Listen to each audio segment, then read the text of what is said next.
All right, we are live. All right, amazing. Okay, so for our last day in this boot camp, we have it's gonna be a long day. We have two speakers, and our first one is gonna be William. So, William works as a performance engineer at Anthropic.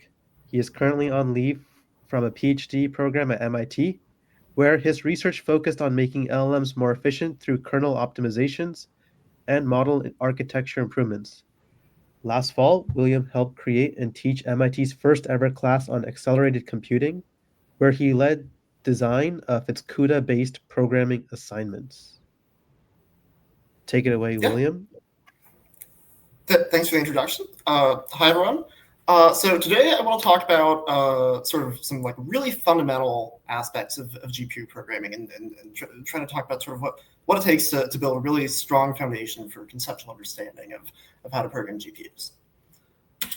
So who's this talk for? So my understanding is that the audience here is kind of a mix of people that are more on the system side and people that are more on the machine learning side, and I imagine that some of the folks on the machine learning side maybe are like hopeful or curious about writing kernels in the future, but are like still kind of trying to learn how to do it. And so I think the real like intended audience of this talk is like anyone who like either like intends to write a kernel soon or like might want to write a kernel at some point, but you're like still trying to build the like foundations of your understanding. And for those of you in the audience who are a lot more experienced, I think a lot of this might seem more basic to you, but I hope it still helps you see things at least like a little bit differently than you maybe thought about them before, or gives you like just like some slight like additional clarity.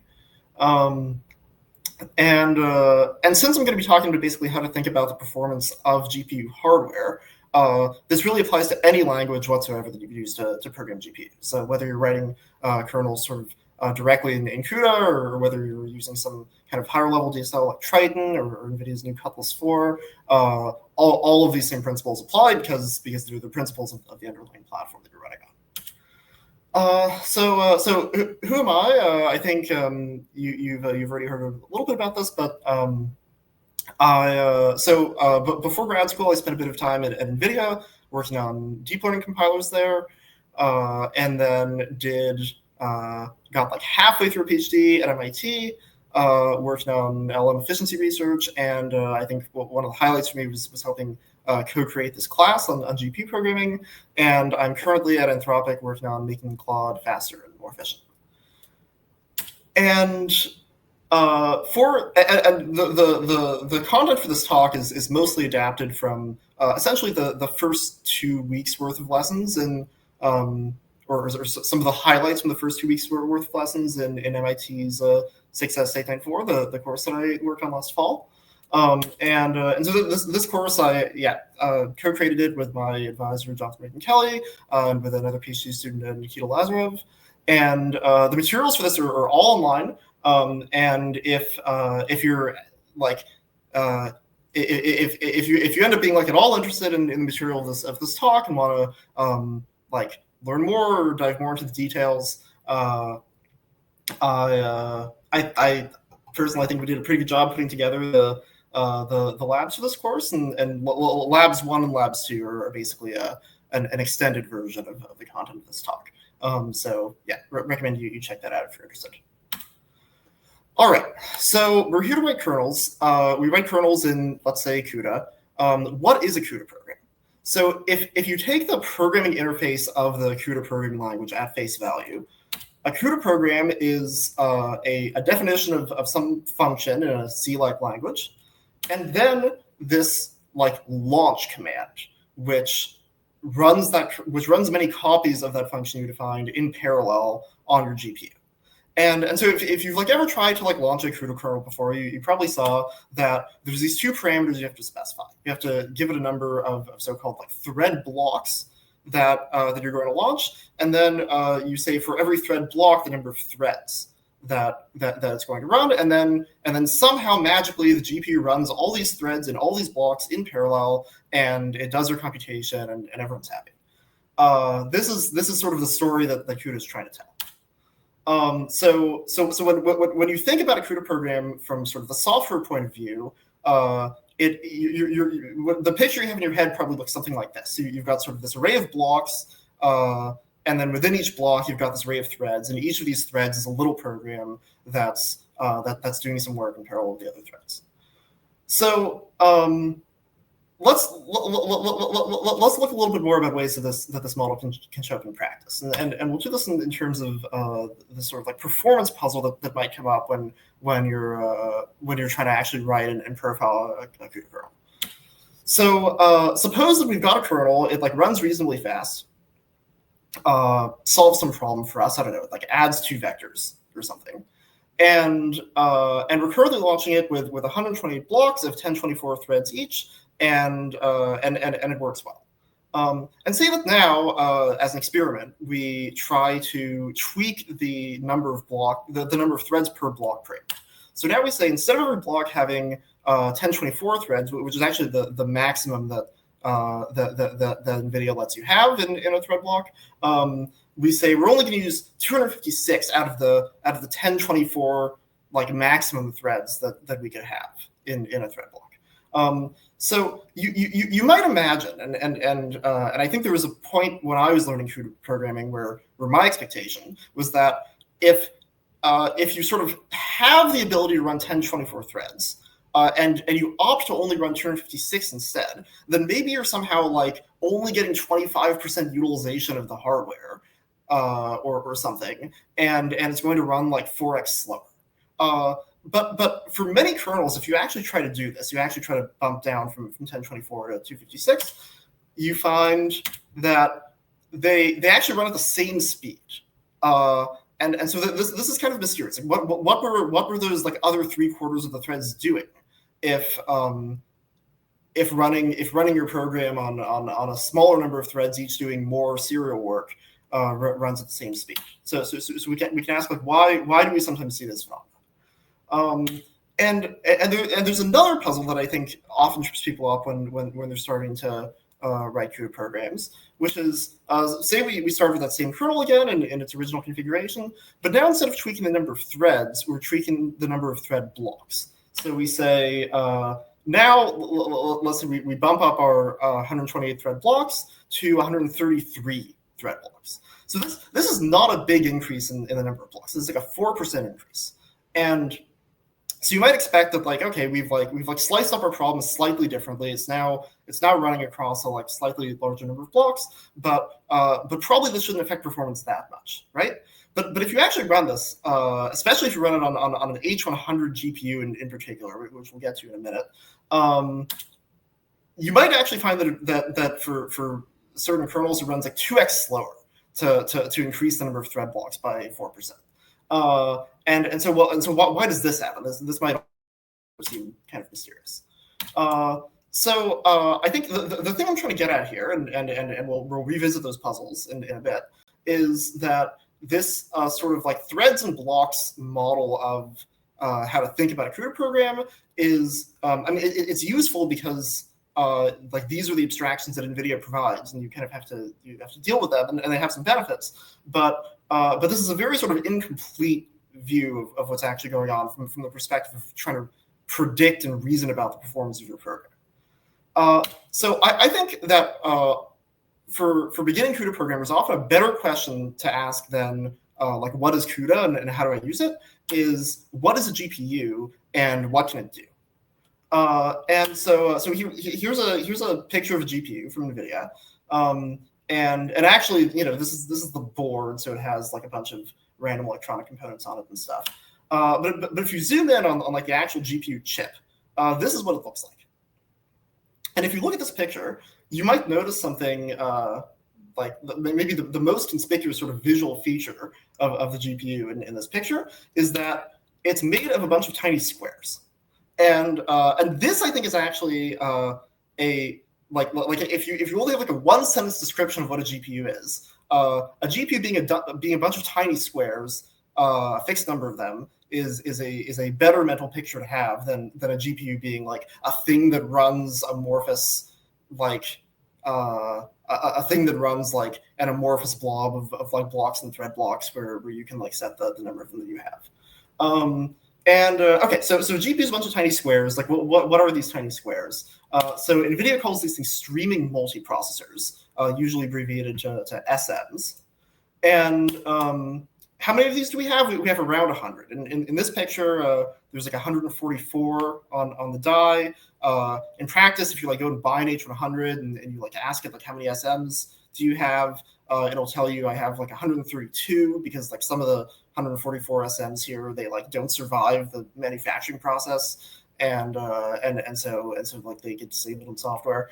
But like for like most GPUs on the market, you'll get like within a factor of 2 or something, you'll get like around 100 SMs on your machine.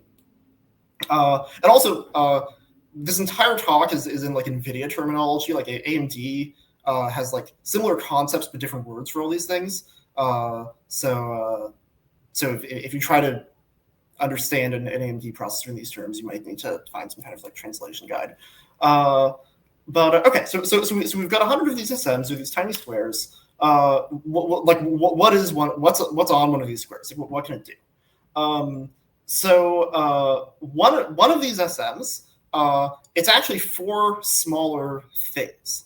Unfortunately, these things, even though I think they're like one of the most important like units of organization of the hardware on a GPU, as far as I've been able to tell, they don't have a super standardized name. Some people affiliated with like the like sort of ThunderKittens hazy research world, I think I've heard referred to them as quadrants. Some NVIDIA documentation occasionally refers to them as partitions. In the course I taught last fall, we referred to them as warp schedulers. But they're basically these sort of 4 computing cores that you have within one SM.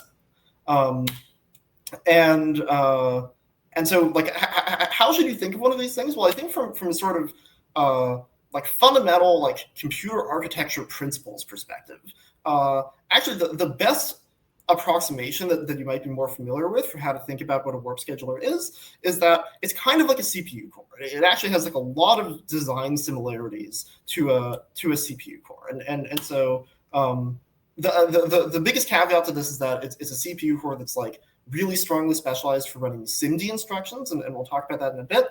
But it really has a lot in common. But both a warp scheduler and a CPU core, they both issue a stream of instructions per sequence. So it's like on like every clock cycle, it gets an opportunity to like issue one instruction and get it to like start doing stuff on the functional units. It has a bunch of like physical like state resources that it uses to store the execution state for the like programs whose instruction streams it's running. So that means like if you've ever looked at like if you've ever taken like a CPU computer architecture course, like a running program is sort of defined by like the position of the program counter telling you like which instruction you're on, and by the values of registers in the program. And so in the same way that a CPU core is tracking all that information in some like hardware state, a warp scheduler is also tracking that same information.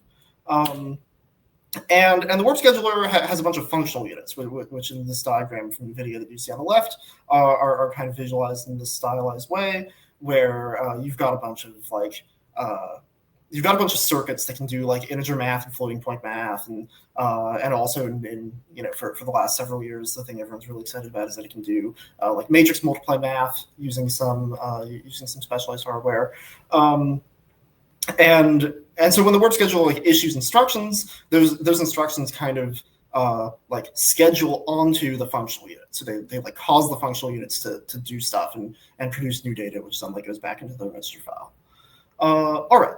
So and I think that this analogy like really is quite close. Like if you look at like an AMD CPU on the left, and you look at like an NVIDIA GPU on the right, it's the same basic design where you've just got this like sea of cores, and each core has like a register file. It has some control. It has some functional units.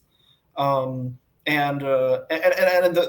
the most conspicuous difference is that on the GPU you've got this you've got this extra level of hierarchy, which is the SM, which is grouping for warp schedulers together. And in this talk, we're actually not going to talk that much about why that SM level of organization exists, but the short answer is that it exists. It exists because that's the level at which memories or resources are shared. And we can talk about that more during the Q&A if people are interested. All right. So that thing at the bottom of the screen should have animated later. But so at this point, maybe if you have a bit of experience with CUDA, or if you're like thinking about how this relates to the previous slides, you might be starting to get a bit of uncomfortable. It might seem like there's some dissonance here, because it kind of seems like the math doesn't check out on everything I just said. So like as we talked about earlier, like when you're launching a kernel, you might like very typically launch a CUDA kernel with up to like hundreds of thousands of threads. Like the kernel launch we were looking at earlier, like it's launching like 128 blocks. Each has like 1K threads. That works out to like 131,000 threads that we're launching. But we just said that a GPU physically, it only has hundreds of warp schedulers. And we're claiming like each warp scheduler is like a CPU core. Like if you multiply out the like 132 SMs on an H100 by 4 warp schedulers per SM, you get around like 500 warp schedulers. So what gives? Like how can we be running hundreds of thousands of threads in parallel if we only have like a factor of 1,000 fewer warp schedulers? And so there's actually 3 answers to this, so that also should be animated later. So one answer to this is that a warp scheduler, every time it issues an instruction, is not issuing that instruction in a way that serves only one thread. Warp schedulers, as I mentioned a bit earlier, they're like a CPU that's been optimized for running SIMD instructions, single instruction multiple data instructions, where you're basically operating on a whole vector of data at a time. And so what the hardware is actually doing is it's sort of like grouping the data for like 32 consecutive threads together into a big vector, like physically this is what's happening in the hardware, and the warp scheduler, every time it issues one instruction, that instruction is going to do a sort of 32 threads worth of work across 32 sort of lanes of this vector. And the other thing that lets us run more threads than we have, the other thing that lets us run more threads than we have warp schedulers on which to run them, or even more than a factor of 32 more than we have warp schedulers to run them, is that a warp scheduler can't, it's not restricted to just running 32 threads worth of compute at a time. Even though a warp scheduler on any given cycle, it can only issue an instruction for 32 threads, it can like time slice different groups of threads together. So on one instruction it might be, or on one cycle it might be issuing an instruction for some group of 32 threads, and then on the next cycle it's issuing an instruction for a different group of 32 threads. And so this means you can have more than 32 threads with their sort of state resident on a warp scheduler at any given time. And finally, if you ask CUDA for like a huge number of blocks, if you ask it to spawn like thousands and thousands of thread blocks, it will it won't like crash. It'll instead like run those thread blocks like serially one after another on various SMs of the GPU. So actually, I think I have a few more slides to like elaborate on exactly what all these pieces mean, but I think now would probably be a good time to interrupt your questions and go back and explain anything that people found wasn't clear.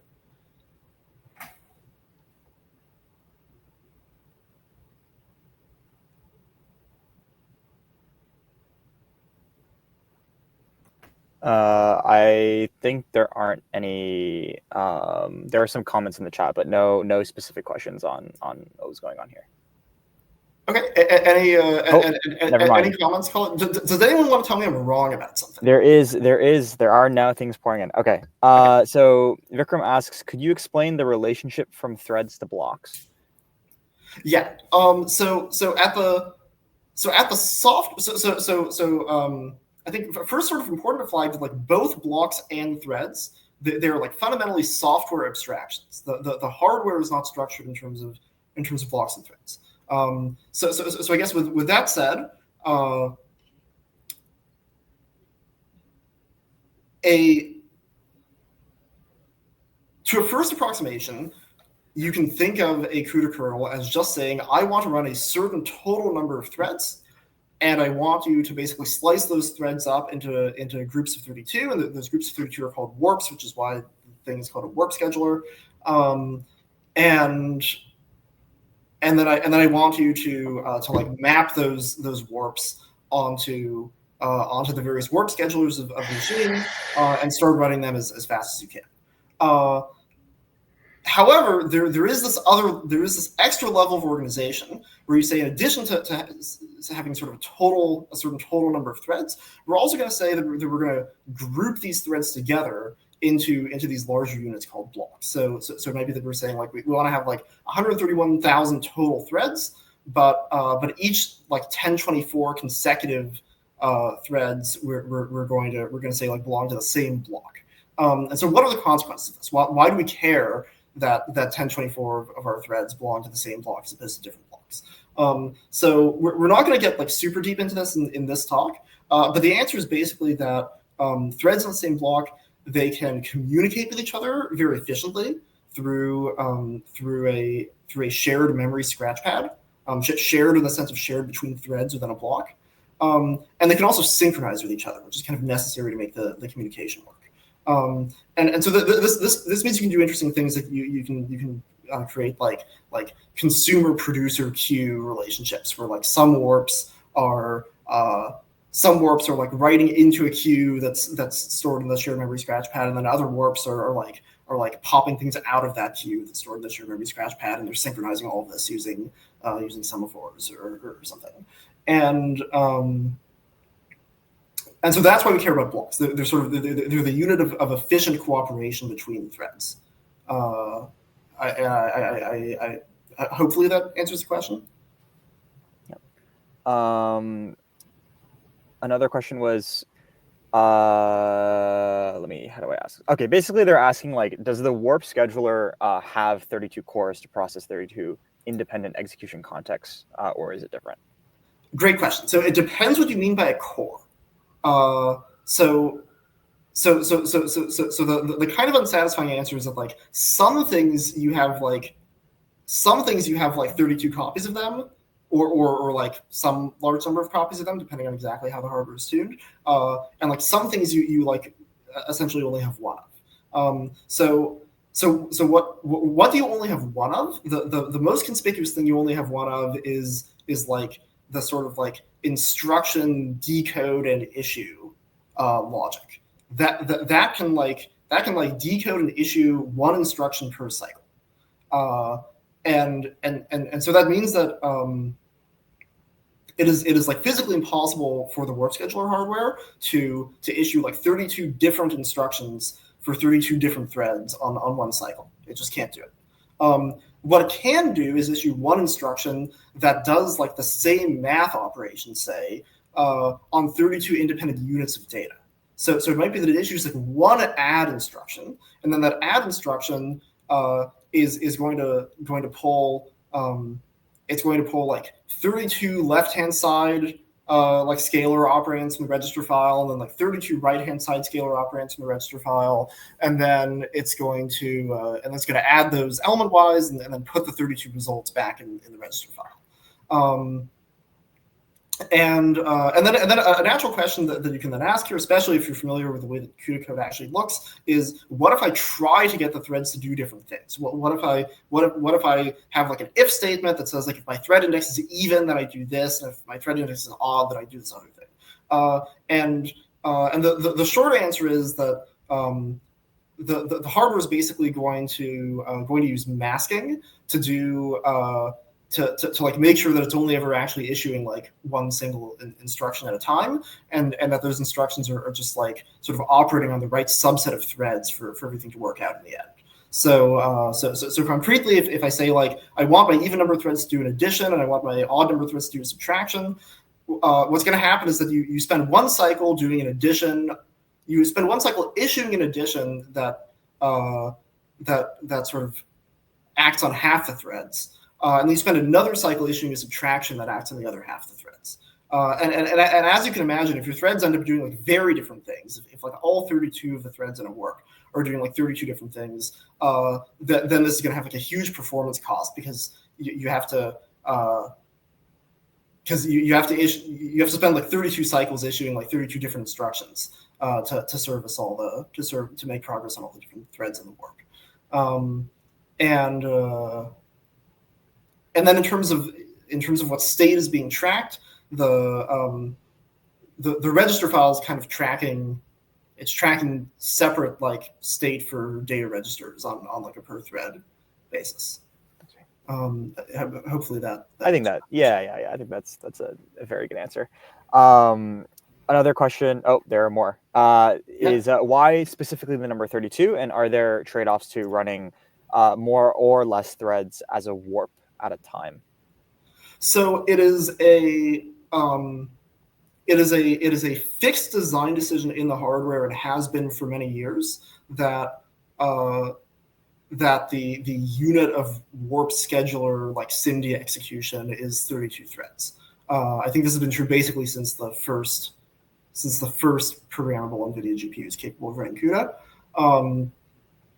I think an interesting question is, like, as a hardware architect designing a GPU, why would you choose 32? And I think the answer to that is not obvious. You need to have sort of like, you need to have a theory that like, here's like some corpus of programs that you want to be able to run efficiently, and then you like do a bunch of empirical analysis on like, here's the costs and benefits of choosing different warp sizes in terms of like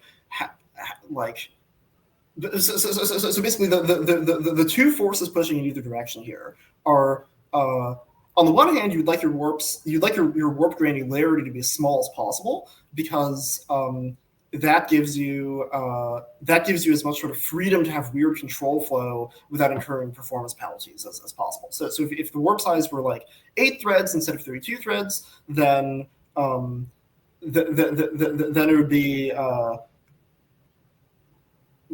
then you could have like different groups of 8 threads all doing different things at a time with no performance penalty. Whereas if you try to do that on an actual NVIDIA hardware, you'd end up incurring like a factor 4 like instruction issue like performance penalty, because you'd have to spend 4 cycles issuing 4 different instructions for the 4 different groups of 8 threads in your work. On the other hand, from an actual like physical like circuit design perspective, the control logic associated with like issuing instructions and tracking dependencies between them and so on, that is expensive. That uses area on the chip, and it uses power. And so the more threads you have in a warp, the more bang for your buck you get on that control logic. The more data you can process per sort of unit of control logic cost spent. And these two things together like create some kind of U-shaped curve that where like there's like where like NVIDIA believes the minimum of some kind of expected cost measure is at 32. In interest of time, I will just ask 2 more questions. We can circle back to anything later. One question was basically the term scheduler implies some kind of scheduling of a component. And they're asking like, what is the lowest level of component that is like directly used for operations or computation on the GPU? I'm not sure I entirely understand the question. What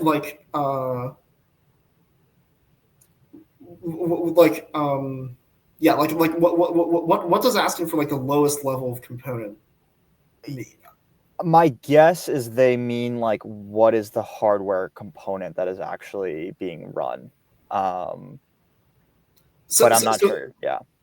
Yeah. So like the yeah, if you mean lowest level in terms of like levels of abstraction, like the warp scheduler, it's like a physical thing that exists on the chip. So in a sense, it's like as low as you can get in that like there's there's sort of no there's like no illusions like intervening between you and the warp scheduler. Like there really is, like if you could like look at it with a microscope, there like really is actually a like little like 1/4 of one of those little squares is like one warp scheduler, and it's running your code. I think there's also separately this question about scheduling, and yeah, and I think I'm also like I'm like maybe not entirely sure what's being asked there either, but something that like might answer your question. If your question is basically like what concretely what kind of scheduling is actually going on, the sense in which the warp scheduler is doing scheduling is that it's basically keeping track of dependencies among instructions, and it's only ever, and it's basically trying to issue instructions as soon as their dependencies are ready or available. So for example, if I try to issue like an add instruction and then another add instruction that depends on that add instruction, I believe on most, if not all, NVIDIA GPUs, an add instruction has a latency of 4 cycles. So basically, the warp scheduler is going to like issue the first add instruction, and then sort of like try to run the next add instruction, but then find that it can't because like 4 cycles have not yet elapsed that would like supply the data that the second add instruction depends on as its input. And so the warp scheduler will instead sort of make sure that the second add instruction only gets run after the after the first one's output is guaranteed to be available. And it can make these scheduling decisions in fairly sophisticated ways because because of this time multiplexing thing that we mentioned in the slide, and we'll talk about a bit in a few more slides.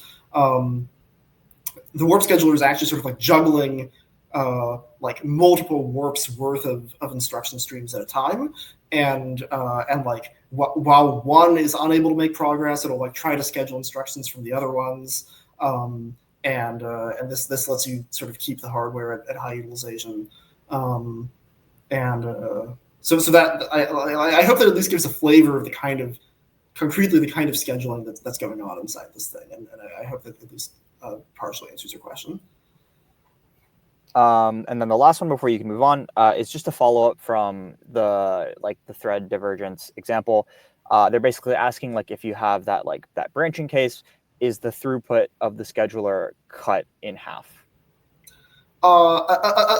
Essentially, yes. Yeah, like if your even numbered threads are all trying to do one thing and your odd numbered threads are all trying to do another thing, then you're getting sort of only like 16 threads worth of work done per instruction instead of 32 threads worth of work done, and so it is basically gonna cut your like instruction issue throughput per thread in half. Okay, thank you so much. I will let you continue, and yeah, feel free to keep asking more questions in the chat, and we'll get to them. Cool, great. All right, so I guess just elaborating on some of the things that were on the previous slide.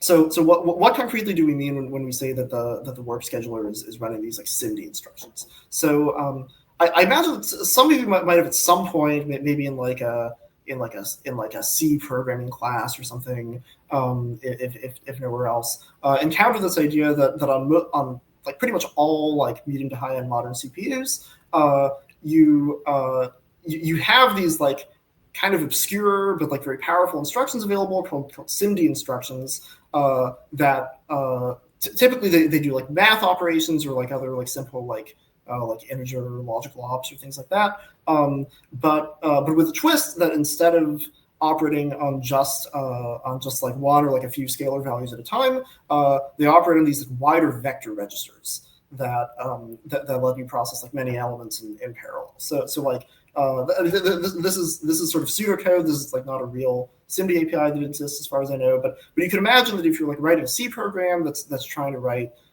that's trying to do like SIMD operations, you're like you're making these variables that whose data type is like is like vector of 16 32-bit floating point numbers or something like that, instead of doing the sort of more naive thing of operating on data types which are like a single 32-bit floating point number.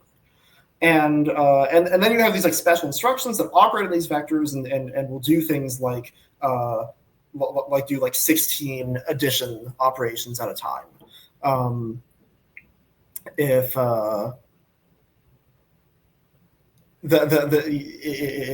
you like explicitly use the API in this way.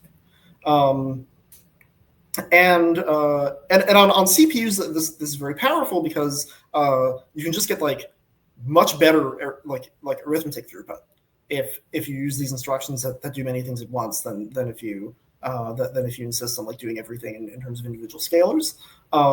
And this is like exactly the same at the hardware implementation level. This is exactly the same trick that's being used to execute all GPU code, basically. So the like underlying like physical design constraint reasons for why you'd want to build this feature into your chip are the same between CPUs and GPUs. The only real difference between what the GPU is doing and what the CPU is doing when it runs SIMD instructions is that for one thing, the GPU can kind of only run SIMD instructions. It's like the instruction set just doesn't have any non-SIMD instructions. And for another thing, the way that this is exposed to you at the software level is different. So if you've like ever written CUDA code, you know that like conceptually what you're doing is you're writing a program that describes the behavior of a single thread. But we just said that like single threads don't actually have their sort of own independent control logic, and instead it's like 32 threads at a time, sort of all step together and execute the same instructions. And so if you want to have an accurate mental model of what the hardware is doing, you kind of need to translate the code on the right here in your head when you see it in a CUDA program into the code on the left. Or I mean, you'd have to replace the 16 by 32 because that's how the GPU is tuned. But conceptually, writing what looks like the sequence of like scalar operations here is actually like physically going to cause the GPU to do like 32 scalar operations in parallel on like 32 independent copies of this program that you wrote. So this means that you kind of have to take this perspective shift of like when you're reading CUDA code, like not really taking it at face value as having the performance that you'd expect of like a C program that looked the same. You really kind of have to, in your head, think like the processor and imagine how every group of 32 consecutive threads is going to step together. All right. We also talked about how the warp scheduler time multiplexes between different threads. So this is, I think, actually maybe in my experience as someone who like learned CUDA a few years ago and also like teaching this course, I think this is actually maybe one of the like hardest and most subtle points to grasp in really understanding the sort of like performance, like the mental model that you need to have to reason about the performance of GPUs.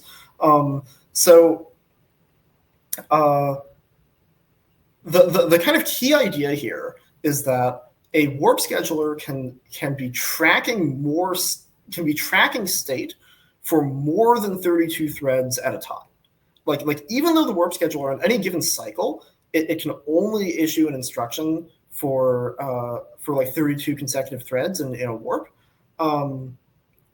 It can even on that same cycle still have some like register state sitting around and some like program counter sitting around for threads that it is not issuing an instruction for on that cycle. And the reason that the hardware has this, and what the warp scheduler will do is it will it will like somehow try to juggle these like multiple warps worth of instructions that it needs to issue. So it'll run like instruction from one thread from one warp, and then like an instruction for another warp, and then an instruction for the first warp again.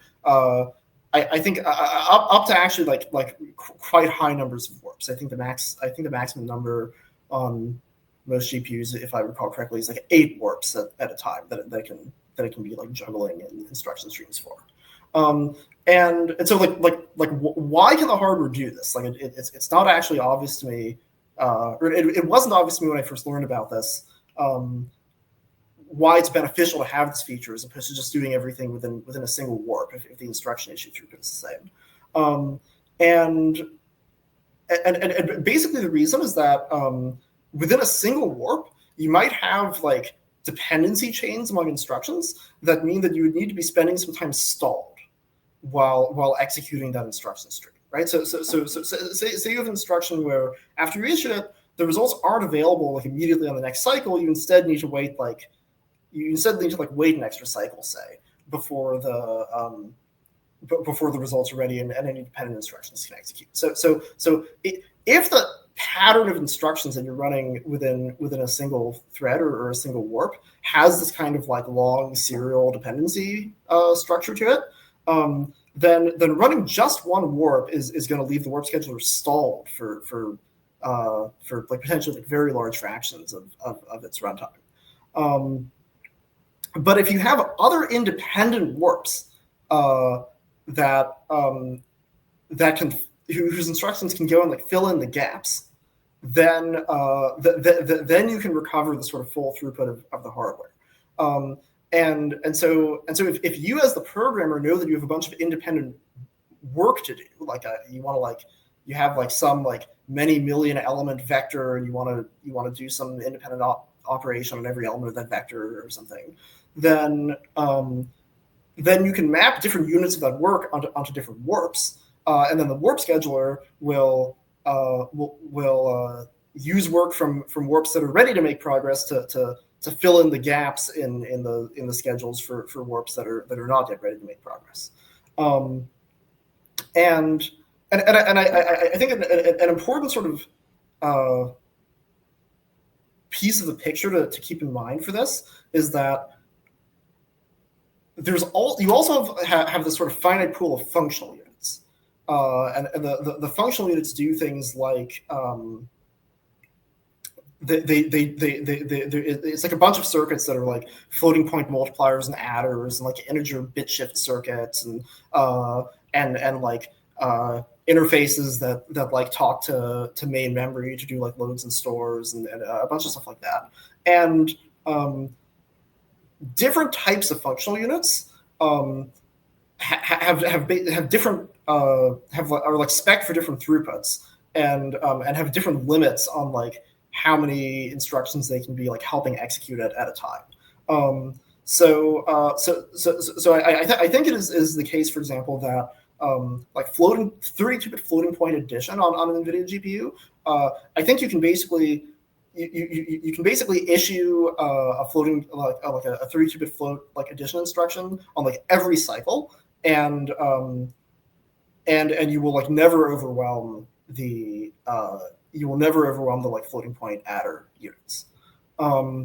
But there are other instructions like for example I'm pretty sure like 64-bit floating point addition that the SM is provisioned with many fewer resources for. And so if you have like independent warps that are like all trying to run like 64-bit floating point addition instructions, they're going to interfere with each other from a performance perspective. Like they're all sort of contending for this one scarce resource, which is the like 64-bit floating point functional units, and they'll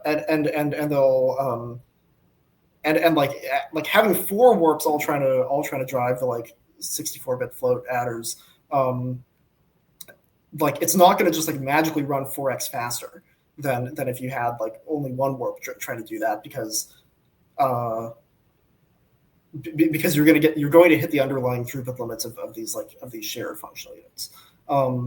So like for any given workload, this actually like goes like like analyzing all this stuff goes like pretty deep and is like not trivial. And you have to like pull up low-level NVIDIA documentation and like consult tables that tell you the like throughput of like different instruction types, and like sometimes you need to like run micro benchmarks to like reverse engineer things that aren't documented in NVIDIA's docs. But I hope that at least this sort of rambling spiel gives like some flavor of the kinds of considerations that are like useful to keep in mind when you're trying to reason about the implications of this kind of time multiplexing behavior.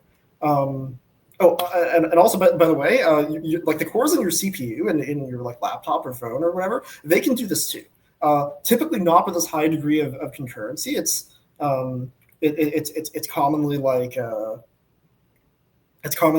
just 2 threads at a time per CPU core or something.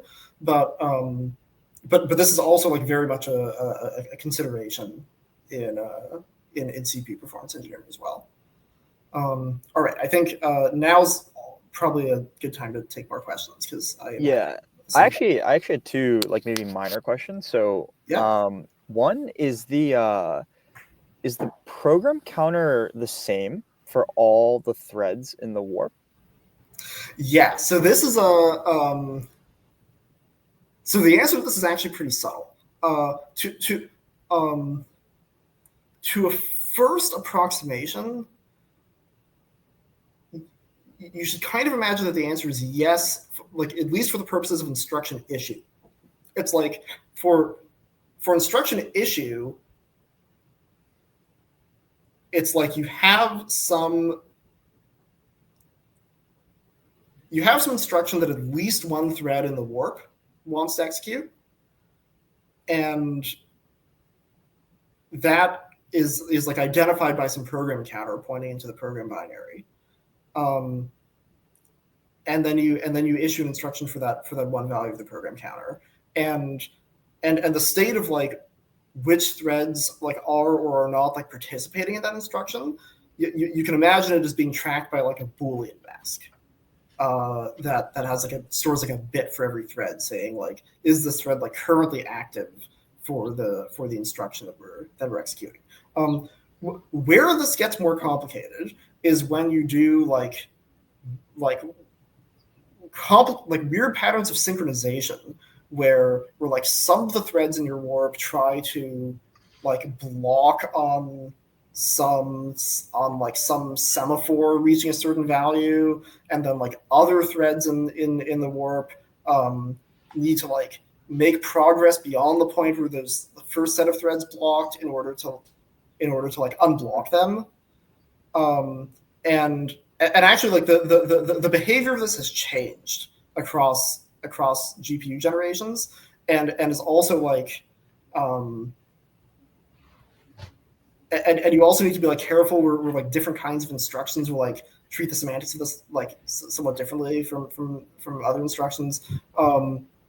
So basically the short answer is like there are edge cases where the processor actually does need to track independent program counter state per thread in order to avoid deadlocks. And if you're interested about those, then like email me after the talk, and we can. So I guess like if you're writing in CUDA, like you wouldn't really care about this, right? It depends what kind of synchronization you're doing. Like okay. There are cases where basically you can write programs that would deadlock if the hardware were not capable of tracking independent program counters per thread. But they do not in fact deadlock, and it's because the hardware can track independent program counters per thread. I see. And then the second question is just like, are the particular like thread indices or like whatever unique identifier always grouped to the same warp? So like in this example here, like are threads 0 through 31 always grouped to the same warp? Yes, but basically a warp. So yeah, threads have these like integer IDs, and a warp is definitionally 32 consecutive threads with the start of the interval aligned to a multiple of 32. with like consecutive integer IDs. So the threads like threads 0 through 31 are like always definitionally like part of the same warp. I see. Okay, I will ask some of the other questions in the chat.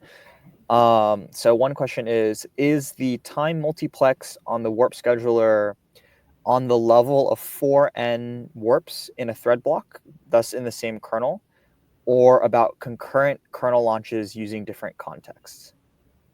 So this is all within one kernel. That's a great question.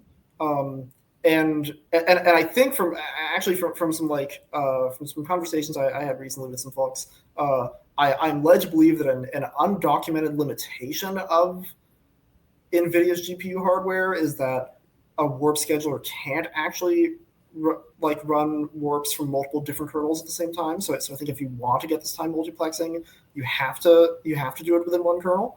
And I think also like another thing to keep in mind is that the 4 warp schedulers within an SM, they're actually able to do this like completely independently of each other.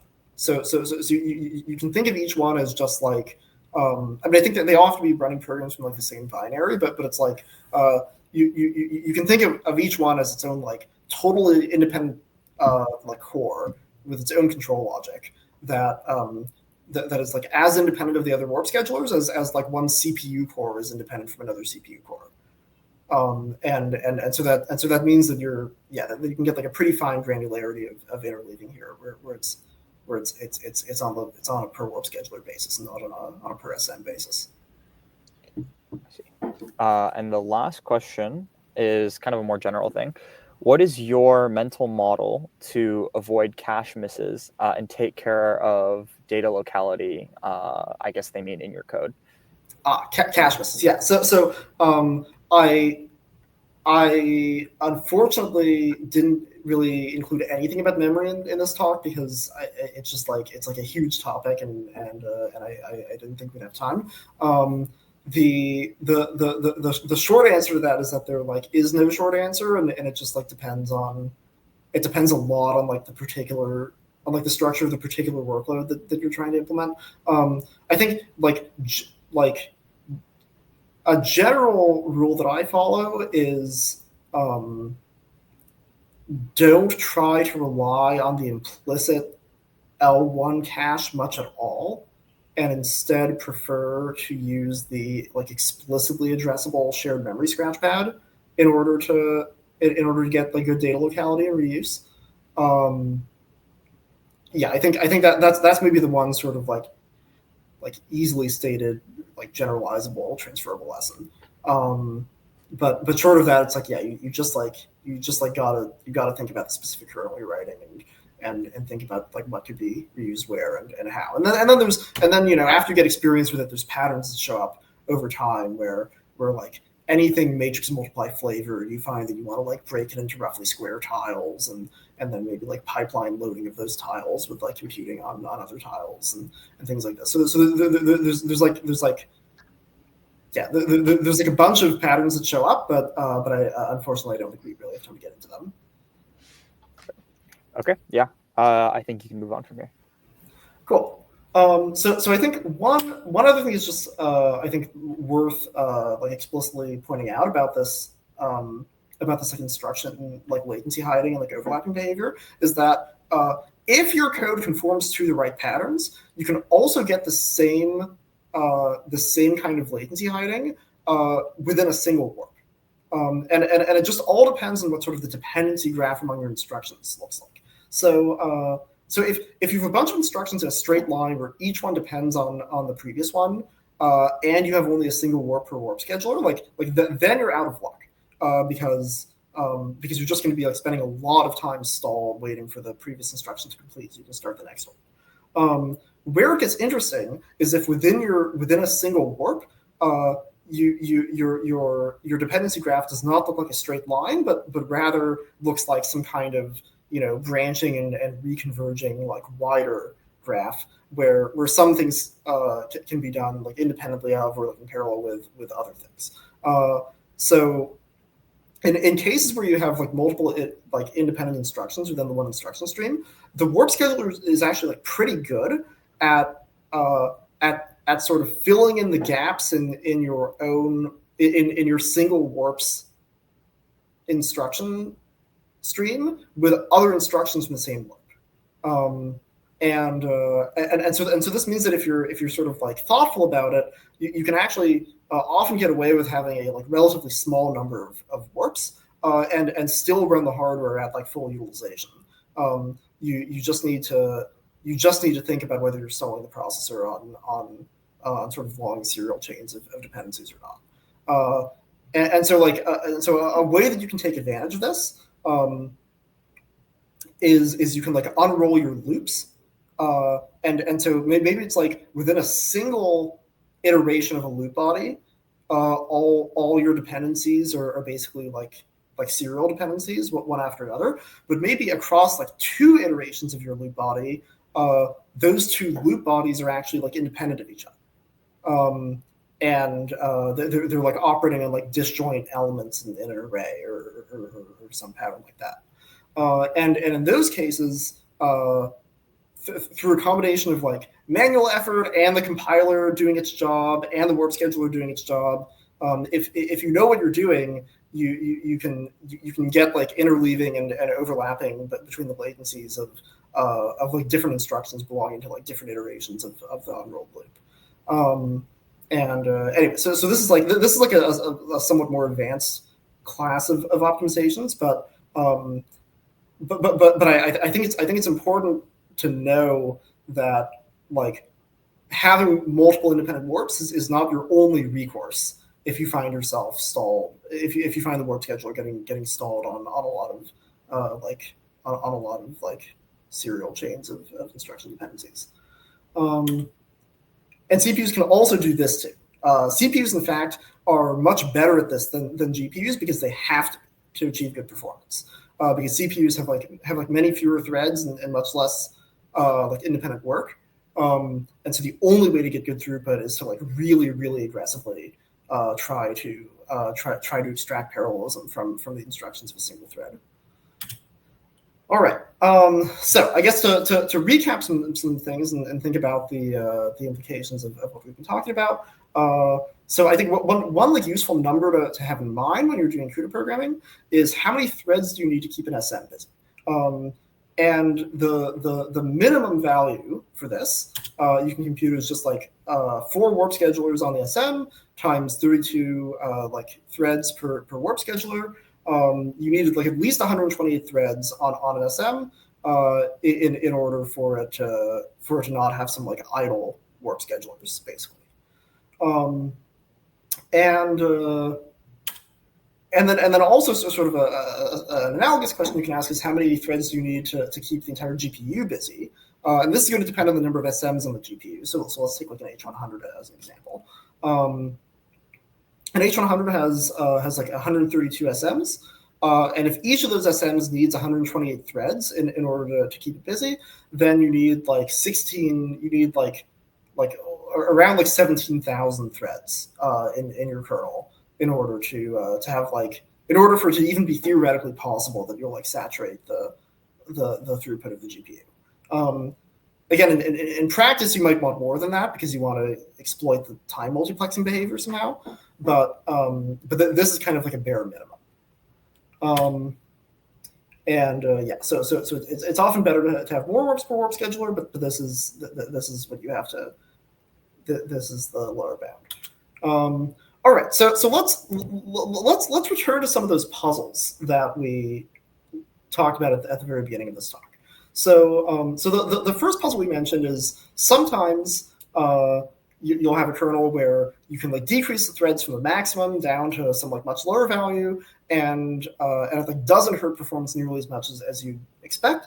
And we're now like pretty well equipped to explain this from our like understanding of the hardware, which is that both of these two configurations stand a good chance of being able to saturate like 128 full SMs. And I guess one constraint I didn't mention is that all the like because blocks are intended as the unit of like communication through shared scratch pads in a kernel, like the threads within a block can talk to each other through a shared scratch pad. At the physical implementation level, that means that all the threads in a thread block need to live on the same SM. You can never have a thread block that crosses SMs. So like this kernel launch here, it can schedule across like at most 128 SMs. So like on an H100, it would be like guaranteed to not be using some SMs. And then within each of those SMs, it's going to try to like partition its threads among various warp schedulers. But I think this is kind of interesting that you can that because you only actually have like because you only have 4 warp schedulers, you can saturate them with 1024 threads on an SM, but you can also very plausibly saturate them with just like 256 threads is usually like pretty safe, and you can sometimes even go as low as 128. All right. And then there's one final effect we talked about for how kernels can end up running many more threads in total than you have like total like warp schedulers on the machine. And that is that if you ask CUDA to launch a kernel with a huge number of blocks, so say I ask for like 396 blocks on a GPU with 132 SMs, then the GPU is just going to schedule those blocks serially onto SMs as they become available. So here, like 396 is like exactly 3 times 132, and so if I try to launch a kernel like this, like probably what the GPU will end up deciding to do is to have each SM be responsible for running 3 blocks worth of work, one after another. And this has some implications for the second puzzle that we talked about. So the second puzzle was, why is it that if we have just this 4% increase of the number of blocks that we try to allocate in our kernel from 128 up to 133, why on say an H100 might this like tank performance and make it like 2x worse? And the reason for this is that you've crossed the threshold from having fewer blocks than SMs, so that every block can run on just a single SM, to now having one more block than you have SMs, which means there's going to be a straggler. Basically, you're going to process the first 132 of 133 blocks all in parallel with each other across your 132 SMs, and then the 133rd block is going to need to, at that point start and then run to completion on just one SM. And that single final block is going to end up sort of tying up the entire GPU if you don't have other kernels available to run until it finishes. And so the other like 131 SMs are just going to be sitting idle while that one SM processes the last block.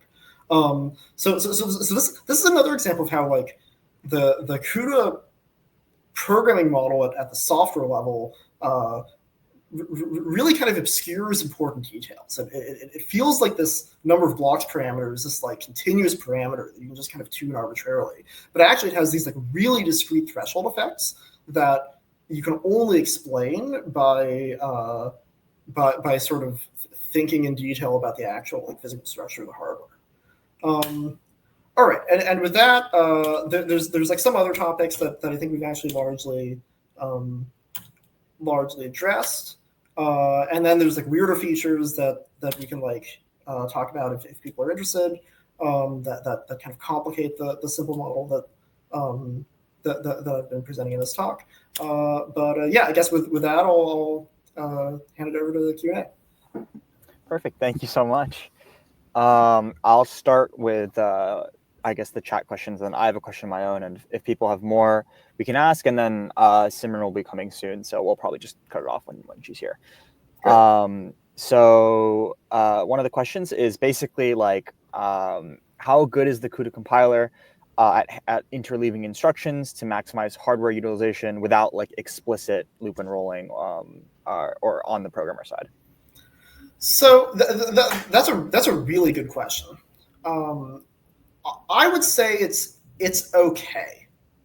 I think opinions differ on exactly how much faith you should put in it. I'm generally pretty paranoid, and I try to do things. I try to write my code in a way that leaves little room for doubt in how the compiler is going to decide to optimize it. And so like one great way to do that that's also like quite lightweight is like explicit loop unrolling, because like modern C compilers and by extension like the CUDA compiler, it is extremely easy to unroll. You just write one line that says like hash pragma unroll and then a number, and it unrolls your loop by that factor like automatically inside the compiler, but in a way which is like which is guaranteed and which you have explicit control over. And so I think that there's a lot of lightweight things like that sort of take decisions out of the compiler's hands and put them in your hands, but which still get the compiler to do a lot of the grunt work for you. And I think it's good to sort of to know what those are and to seek them out and to try to leverage them as much as possible. But I think it is often the case that if you really want to have confidence in what's going on, you got to like write your program, compile it, and then look at the generated assembly either at the PTX level or at the actual like underlying hardware ISA level, which is called SAS. And sometimes things will surprise you where the compiler has made a decision that is like quite different from the decision that you would have wanted it to make. More questions have streamed in, so I will not ask mine. I will just let them ask. So one person asks, is it possible to basically write CUDA code that explicitly maps warps to a specific SM? Ooh, that's a great question. To a first approximation, the answer is no. And this is actually this is very annoying. I think it would be a like highly desirable feature for the API to give you more explicit control over how things get mapped to particular physical SMs, but you don't actually have it. Something you can do, and this is like obscure and rarely done, but you can query which SM you ended up on when a block starts. There's like a particular like inline assembly instruction you can use that'll tell you your like physical SM ID, and so in principle you could use that to have every block sort of choose what its logical identity within the algorithm is going to be on the basis of its physical SM ID, and so you could kind of take control back into your hands that way if you wanted to. I guess it is worth saying like the reason that the APIs work the way they currently do is that different SMs are for the most part interchangeable.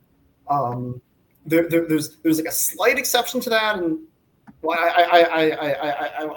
I won't get like deep into it, but like basically the SMs are to a first approximation interchangeable with each other. But the thing that I think you often want a lot of control over that CUDA also doesn't really give you good explicit control over is when different blocks are going to schedule onto different SMs. We haven't talked about memory much, but it's like an important fact about the GPU that it has an L2 cache that is shared across SMs. So if one SM tries to read data from main memory, and that data then ends up in the L2 cache, then another SM that tries to access the data shortly thereafter will be able to take advantage of the temporal locality to get a cache hit. And for a lot of kernels, this like L2 locality thing is actually incredibly important, and you like really need to write your kernel to take advantage of it to avoid end up bottlenecked on main memory bandwidth. But then the problem with this is that in order for the cache hit to actually happen, the the second SM needs to read that data like around the same time as the first. But you actually have no control. You have no direct control over the scheduling algorithm that's used to map blocks to SMs. So you kind of have to make like educated guesses about what is going to run when, and then like design your data access patterns around those sort of approximate theories of how the scheduling will work. And this, in my opinion, is just like a maddening way to try to program a computer. But these are the tools that NVIDIA has given us. Sorry. So yeah, actually, they clarified that what they were specifically talking about was mapping the warp to a specific partition on the SM. That's my mistake. Oh, to mapping a warp to a specific warp scheduler. Yes.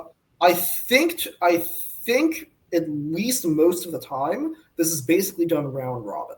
So it's like the first 4 warps go on to warp schedulers like 0 through 3 in order, and then the next 4 warps just like start again from the top and so on. I don't know. I don't know if this is like explicitly stated anywhere, but it's like overdetermined that this must be how it works because there's like a bunch of more advanced features, especially in like recent generations of GPUs that were like the design of the API would only make sense if this were how it worked under the hood, and so it must work that way. I see. And Simran's here, so I'll just ask one more question from the chat. They ask, how do GPUs handle scheduling and context switching, and how does this differ from a CPU's process scheduler? Yeah, so great question. So the short answer is that there is no context switching, at least in the sense that it exists on a CPU. So like a CPU, you can have a process that like accumulates a bunch of state in like registers and in like the L1 cache, and then gets like preempted by the OS and has to like save all that state in like main memory, and then like start running some other process, and then like the registered state gets restored, and the cache, you're just like out of luck, but you like presumably repopulate it after you resume the process. On GPUs, there is no such thing. Once a thread block starts running on an SM, it is like guaranteed to run to completion without being preempted or like context switched out for a different thread block. And the main reason for this is that on the GPU, like for the most part, instead of using like an implicit L1 cache, you use this like explicit like memory scratch pad, and so you need to like in order to preserve the behavior of the code when you like context switch it out and context switch it back in, you need to save the full contents of that like explicit like local scratch pad, so that you can restore it later. And that would be like quite an expensive operation, and I think like that this would make like even harder to reason about the performance of kernels because you need to contend with the possibility of these preemptions happening. Yeah, so basically there is no context switching on the GPU. There's a sense in which you can think of the warp scheduler juggling different warps as doing something a little bit like context switching at a sort of lower level of the hierarchy, but it's really pretty different. And like CPUs do that kind of multi-threading on a single core where they get like time multiplexed as well, and like on CPUs you don't call that context switching. Like at least I don't. I would want to double check like my understanding of the like computer architecture terminology on this to know what the normal conventions are. But at least like sort of like OS preemption, context switching, and like multi-threading on a single core context switching are like very different kinds of things, and on the GPU you like only have the latter one. All right.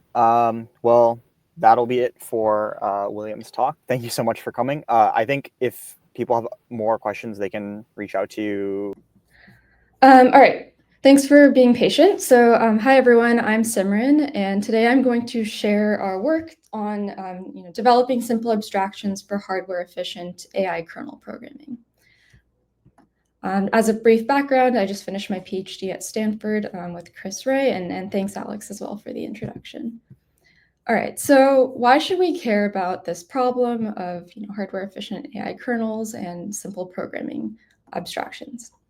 So, as we all know, AI is extremely expensive, and just NVIDIA's Q2 revenue recently over $47 billion. These models and kernels that we develop are running on clusters of hundreds of millions of GPUs for multiple months across both training and inference. For instance, many of us have probably read, the Llama papers, where we can see like 405B model, 16,000 GPUs, 55 days, something like that, just for training. And more than that, when we try to make one model or one set of operations efficient, we often these days need to completely redo all of that work when a new hardware generation comes out or from a new vendor.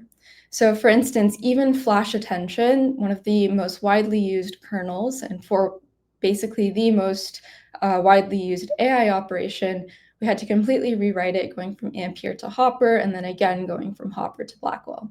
And then that's just one hardware vendor.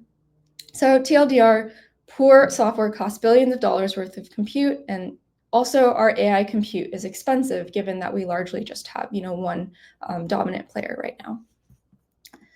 So in AI, improvements have come from data efficiency, algorithmic efficiency, hardware efficiency, many forms of improvements. But I might go so far as to say that our biggest improvements have come from better hardware and figuring out how to extract more from that hardware. So these are some of the amazing charts from Bill Daly's NVIDIA presentation a few years ago. And the progress of AI has closely tracked the progress of our hardware. So in this talk, I'll give a very brief introduction to AI hardware. I know we just had an intro to CUDA as well, so we'll keep this short. I'll then talk about ThunderKittens, which is a tile-based programming language for AI kernels. And then I will talk about what we've kind of learned from ThunderKittens in terms of how we can start building AI model architectures from the hardware up. In AI, there's a strong legacy of going after quality first and theoretically driven AI modeling and hardware architecture improvements. But what about if we say, what is the best AI model that might run on this particular hardware, kind of going in that reverse direction? And I'll shed a little bit of light on what we learned there.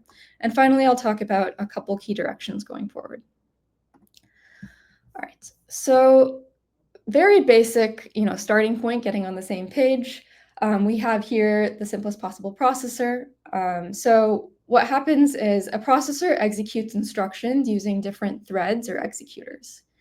An instruction modifies the computer's execution state. So you can see here a bunch of different registers that are sort of tracking the state of the program of values, variables used as inputs and outputs to operations. And we have here something called a fetch and decode block that's sort of determining which instructions to run next. And finally, an ALU execution unit, which actually performs the operations that are indicated by the instruction and which might modify the processor's registers or computer memory. But as we are working in AI with hundreds of gigabytes worth of models, parameters, and KV caches and so on, that's far exceeding the amount of space we have available in the register file or this execution state space. So we often connect our processors to a large amount of memory or data. And memory is organized as an array of bytes, each identified by its address in memory. So the latency to go and retrieve the information that we need from memory, put it into our registers or execution state to then be able to go and run computation can be quite slow. And so memory is often organized as a cache or as a hierarchical formation where there are small amounts of really fast to access memory and larger amounts of slower to access memory. And this just simply follows, simple physics that you would learn in like high school, where if I have a processor, I have a small radius around it and small area, small volume around it. And the closer I am, the faster it is to access. And so that's, our small top of this memory hierarchy here. And the farther away we go, the more space, the more area we have, but the longer it takes to reach that memory. So this is the simple idea of caching. When we look at a new hardware platform and evaluate it, we typically talk about its performance measures in 3 parts. So memory bandwidth, or the number of items that can be moved to or from a processor from memory per second. Compute bandwidth, or the floating point operations that can complete on a processor per second. Communication bandwidth, or the bytes that can be moved to or from other devices per second. And note again that these are hardware, not software, not kernel, not algorithm properties. Okay, so with this shared understanding, let's take a look at a real chip, a real GPU here. So this is NVIDIA's Hopper GPU, or the stylized diagram that they often provide in their marketing materials. And this is just a physical layout of the chip that we can start by taking a look at. So first we can see these colored dots, and I think the prior talk also kind of walked you through this image. And these are the core streaming multiprocessors. So now going from our simplified single processor that I showed you, here we have something like 132 different streaming processors that are operating together on this GPU grid. And on this per streaming processor, we have different threads that are operating together to compute our work, do our work on this processor. And we have tens of thousands of threads operating together on a given GPU, organized in a hierarchy. So around the processors, we can see a couple of other things here in this image already. So we can see memory. Going back to this memory hierarchy, where we have small amounts of fast access memory and large amounts of slow access memory, we can see spatially, very close to the streaming multiprocessors, we have something called an L2 cache, which is corresponding to sort of this orange part of the triangle here, which is in the medium range of fast to access and medium range of how large it is. And going farther away, we have these black rectangular blocks, and these are slow to access, but much, much larger. So 80 gigabytes, 3 terabytes per second on an H100 GPU. And the rest of this picture here is components that are used for managing the currents, so inductors, capacitors, power staging. All right. So let's zoom into a given streaming multiprocessor here. And again, this is just for the NVIDIA hardware. So in my simplified diagram, we had simply an ALU, one type of processor.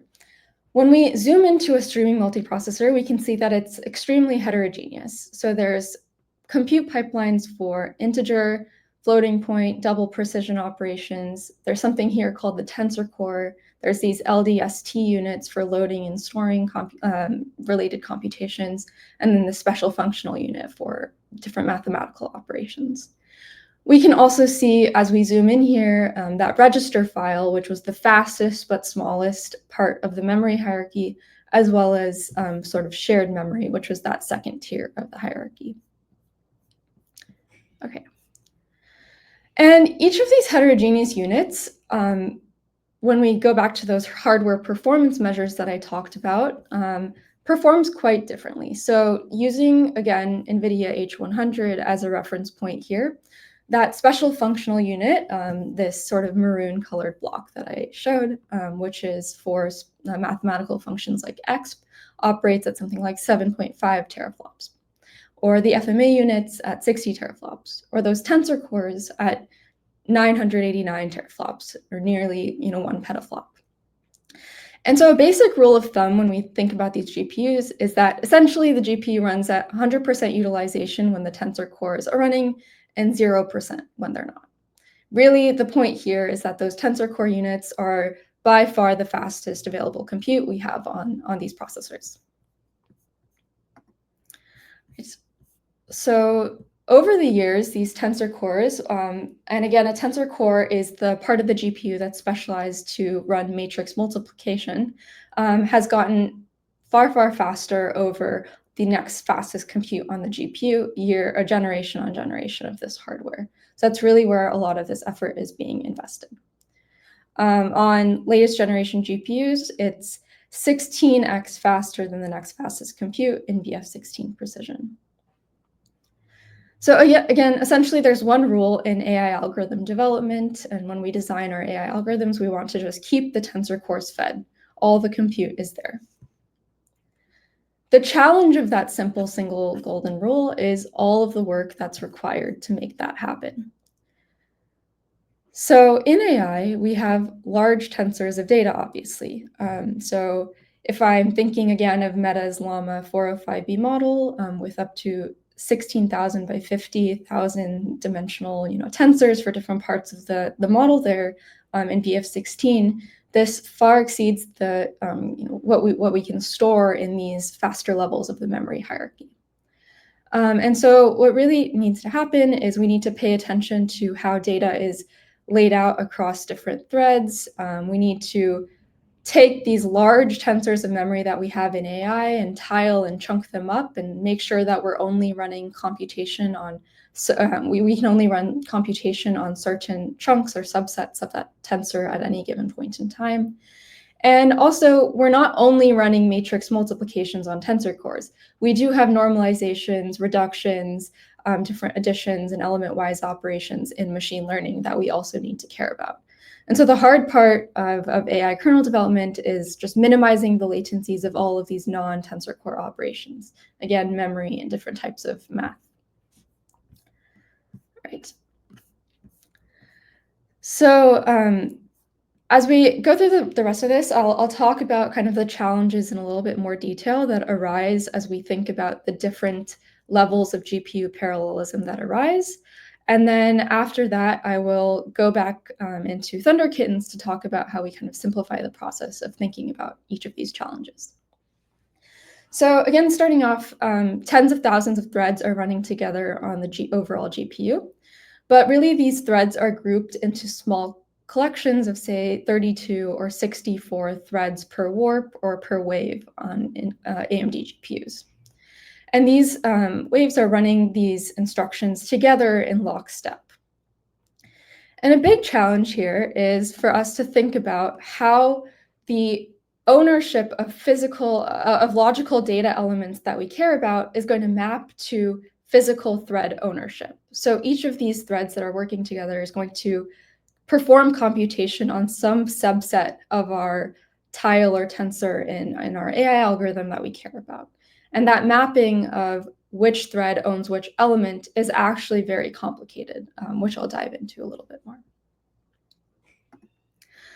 Okay, and then above that warp level of operation, we have many warps that are working together to perform some subset of our overall AI kernel or program.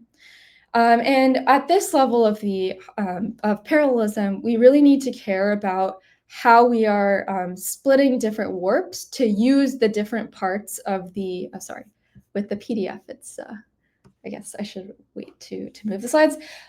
We need to care about how different warps are assigned to use each of the different execution units on our GPU. If any particular execution unit is trying to be used by too many of these threads, too many of these warps, it becomes saturated because each execution unit has a limited amount of bandwidth, as we discussed. And so, modern GPUs have a huge number of different asynchronous mechanisms as well that they expose to the user to allow these warps to kind of perform different types of work on different types of these execution units at a given point in time. And unfortunately for us as kernel writers, most of those asynchronous mechanisms are actually useful, so we need to sort of know how they work.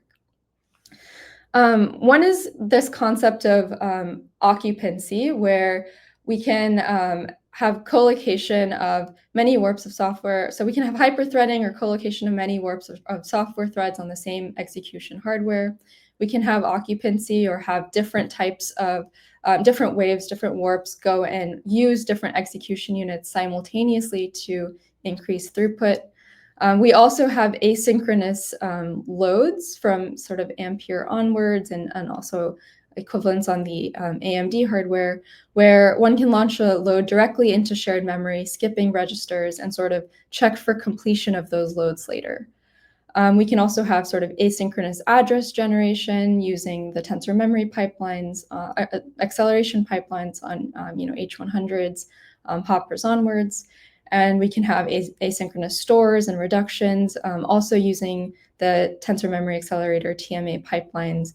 And we also can have different asynchronous matrix multiplications on modern GPUs, where many threads are collaboratively launching asynchronous matrix multiplies directly from shared memory. So the point being here is that there are many, many mechanisms of asynchrony and how we can split up what different warps are doing to maximize our throughput, hide latencies, make sure we're focused on using tensor cores as much as possible. And thinking about all of these opportunities, how to assemble them to build high performance kernels is quite challenging given this landscape of options. Kind of building on this idea of occupancy or having different waves use different parts of the hardware is this idea of sort of wave specialization that's very popular, where we can actually have different waves only focused on doing particular types of our kernel. So we can have certain warps or waves that are only going to do loads and stores between slow and faster memory. And we can have other dedicated warps that are only going to do computation or fast memory movements. And this is kind of called, other words for this is called like a producer-consumer paradigm. And this might be even more advanced than what we were looking at before, because now we can have maybe the workers that don't actually, the workers start to need different resources out of the GPU. So the GPU has very limited resources, in particular, you can see here the registers, which are very fast. There's a very limited number of them.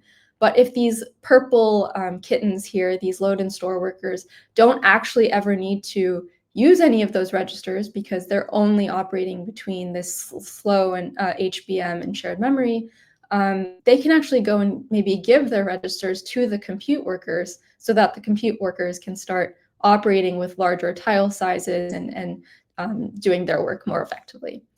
So this is another opportunity to consider here.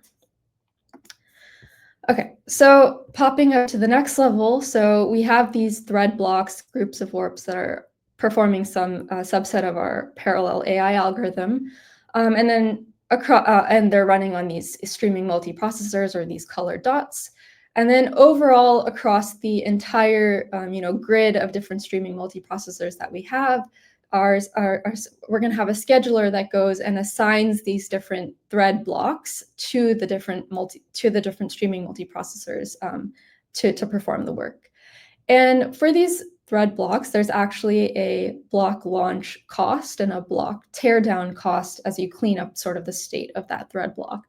And as you're really thinking about super peak performance, these kind of latencies and launch and teardown costs start to rear their heads.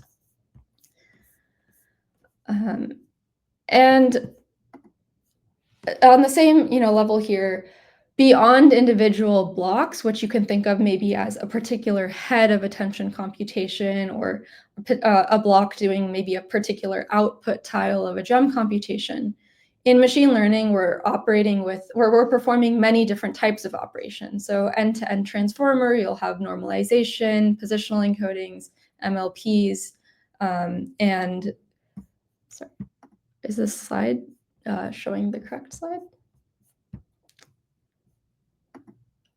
Yeah, maybe I'm just seeing the live stream is looking like it's on a slide ahead, but okay. So yeah, so we have different types of operations in our end-to-end model, and launching these different operations also incurs some kernel launch and kernel teardown time. So between running the attention kernel and tearing that down, or between running the MLP kernel and tearing that down.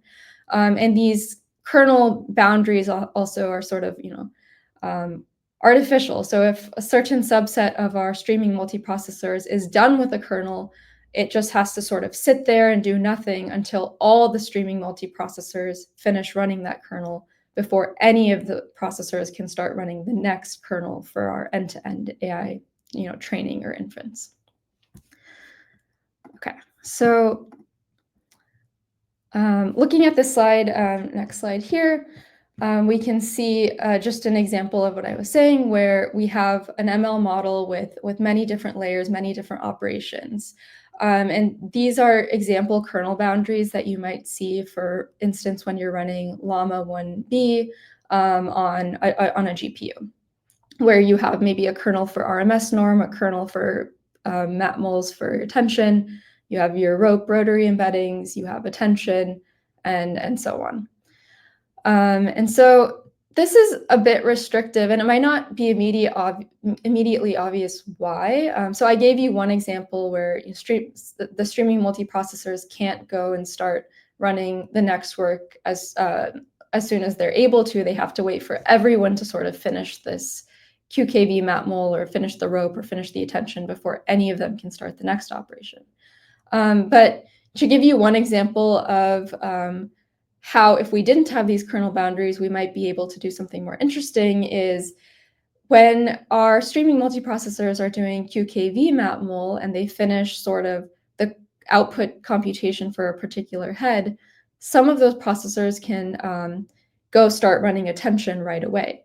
Or when we're doing this RMS norm here, while some processors are finishing computing that activation, we can start preloading the MLP weights, which are actually very large for these models, into GPU fast memory while some processors are still finishing the norm computation.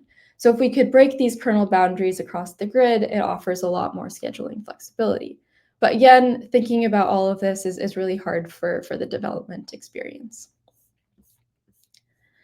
And finally, in AI these days, obviously we're kind of moving towards, or we're operating on the scale of thousands of GPUs together.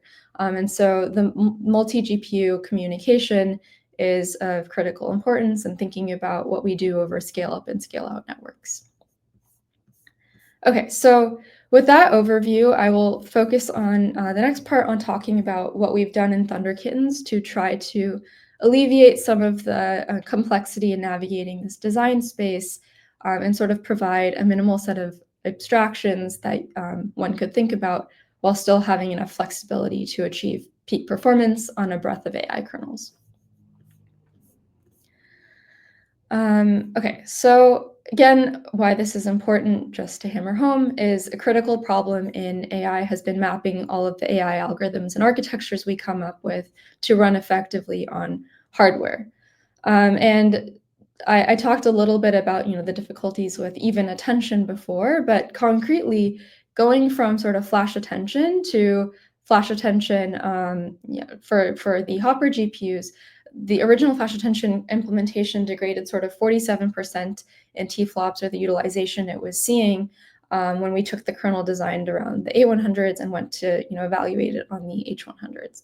And it took 2 years from the release of the H100 GPU by NVIDIA to actually obtain performant kernels with flash attention 3 and sort of the ThunderKittens releases of newer flash attention kernels. So it's been difficult to obtain peak performance for transformers, let alone new architectures. But a major question right now is whether we can replace transformers with improved alternatives, or how can we achieve transformer level quality with cheaper versions. And as we explore, how do we get better quality, or how do we get better efficiency, each of these different types of architectural ideas that we've been after requires kind of paying attention to how efficiently our ideas will run on the hardware that we're using.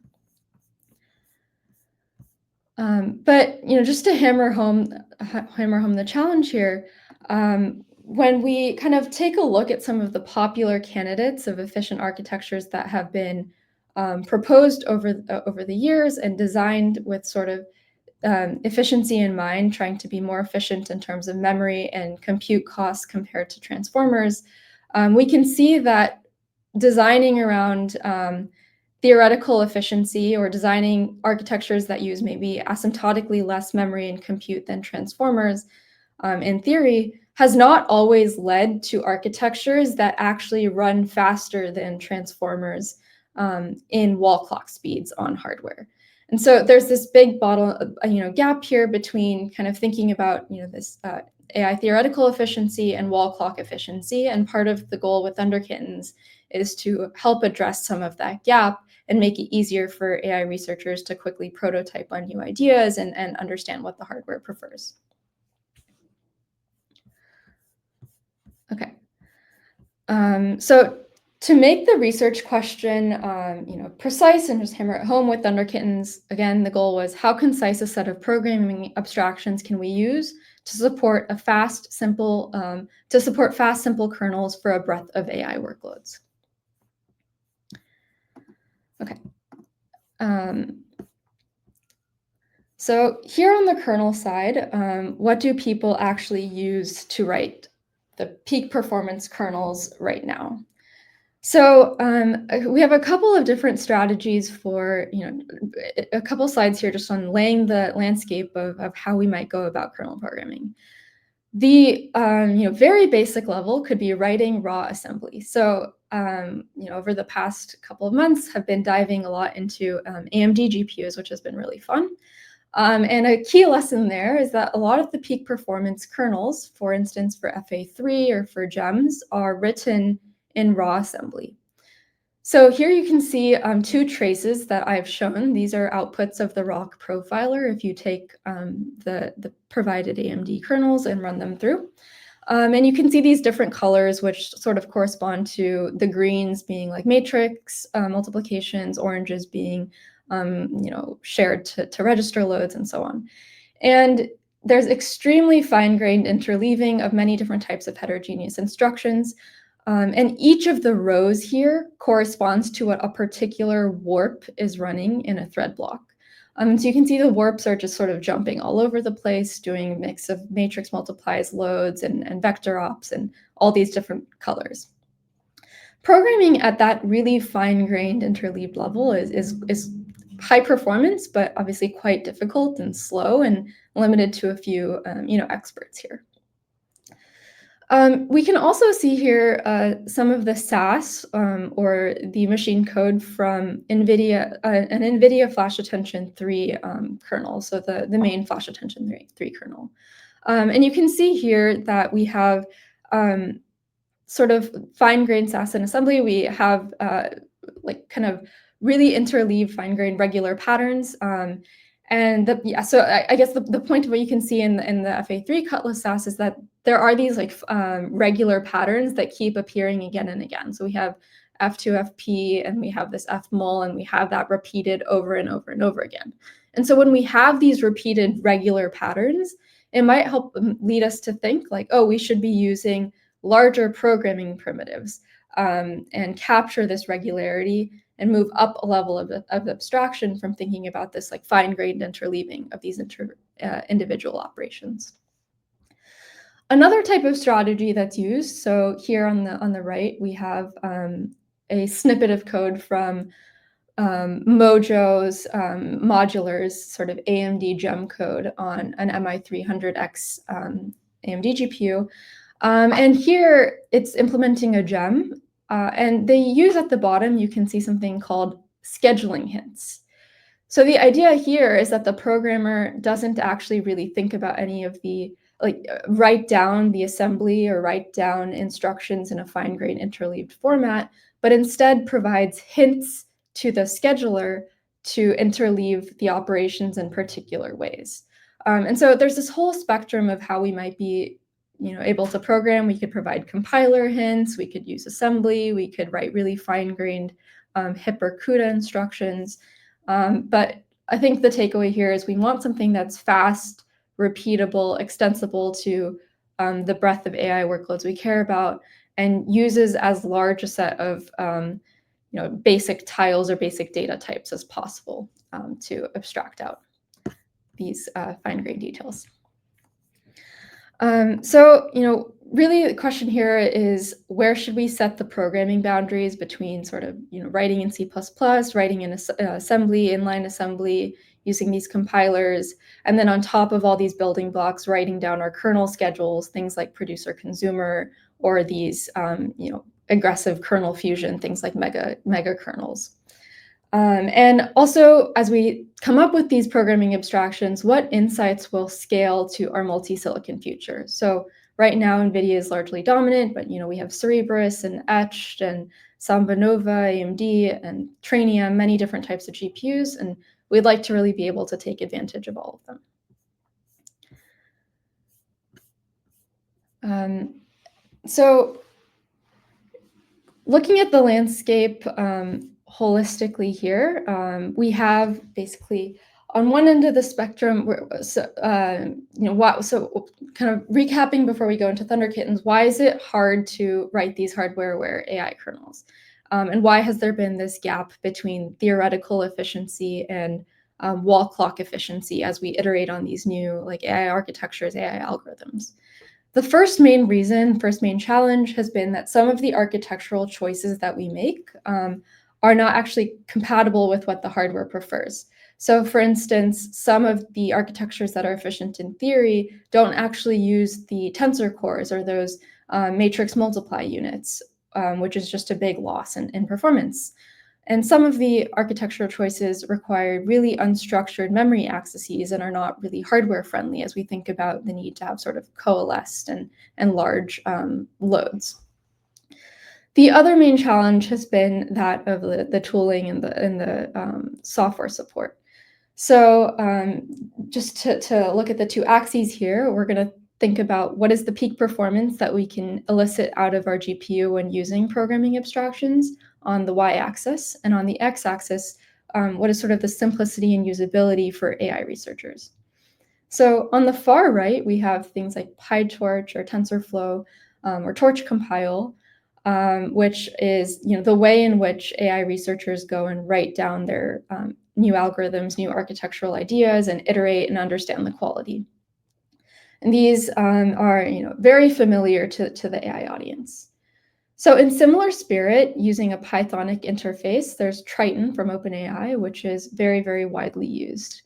And it provides a lower level access to the actual memory hierarchy of the GPU and to being able to specify these AI kernels. And so it has that nice ground of being simple and usable and Pythonic, but at the same time, by providing the simplicity, the level that was chosen by Triton originally when we did this work was not sufficient enough to elicit peak performance out of the hardware. So for instance, Triton did not offer the ability to control what was stored in register memory or that top level of the memory hierarchy, and also didn't really provide the mechanisms to specify fine-grained asynchronous kernels and execution strategies that we would want.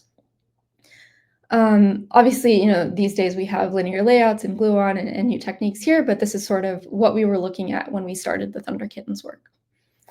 And on the other end of the spectrum, we have, again, assembly or writing CUDA and HIP in C++, or abstractions, which are deeply nested C++ templates over CUDA and HIP with cutless and composable kernels.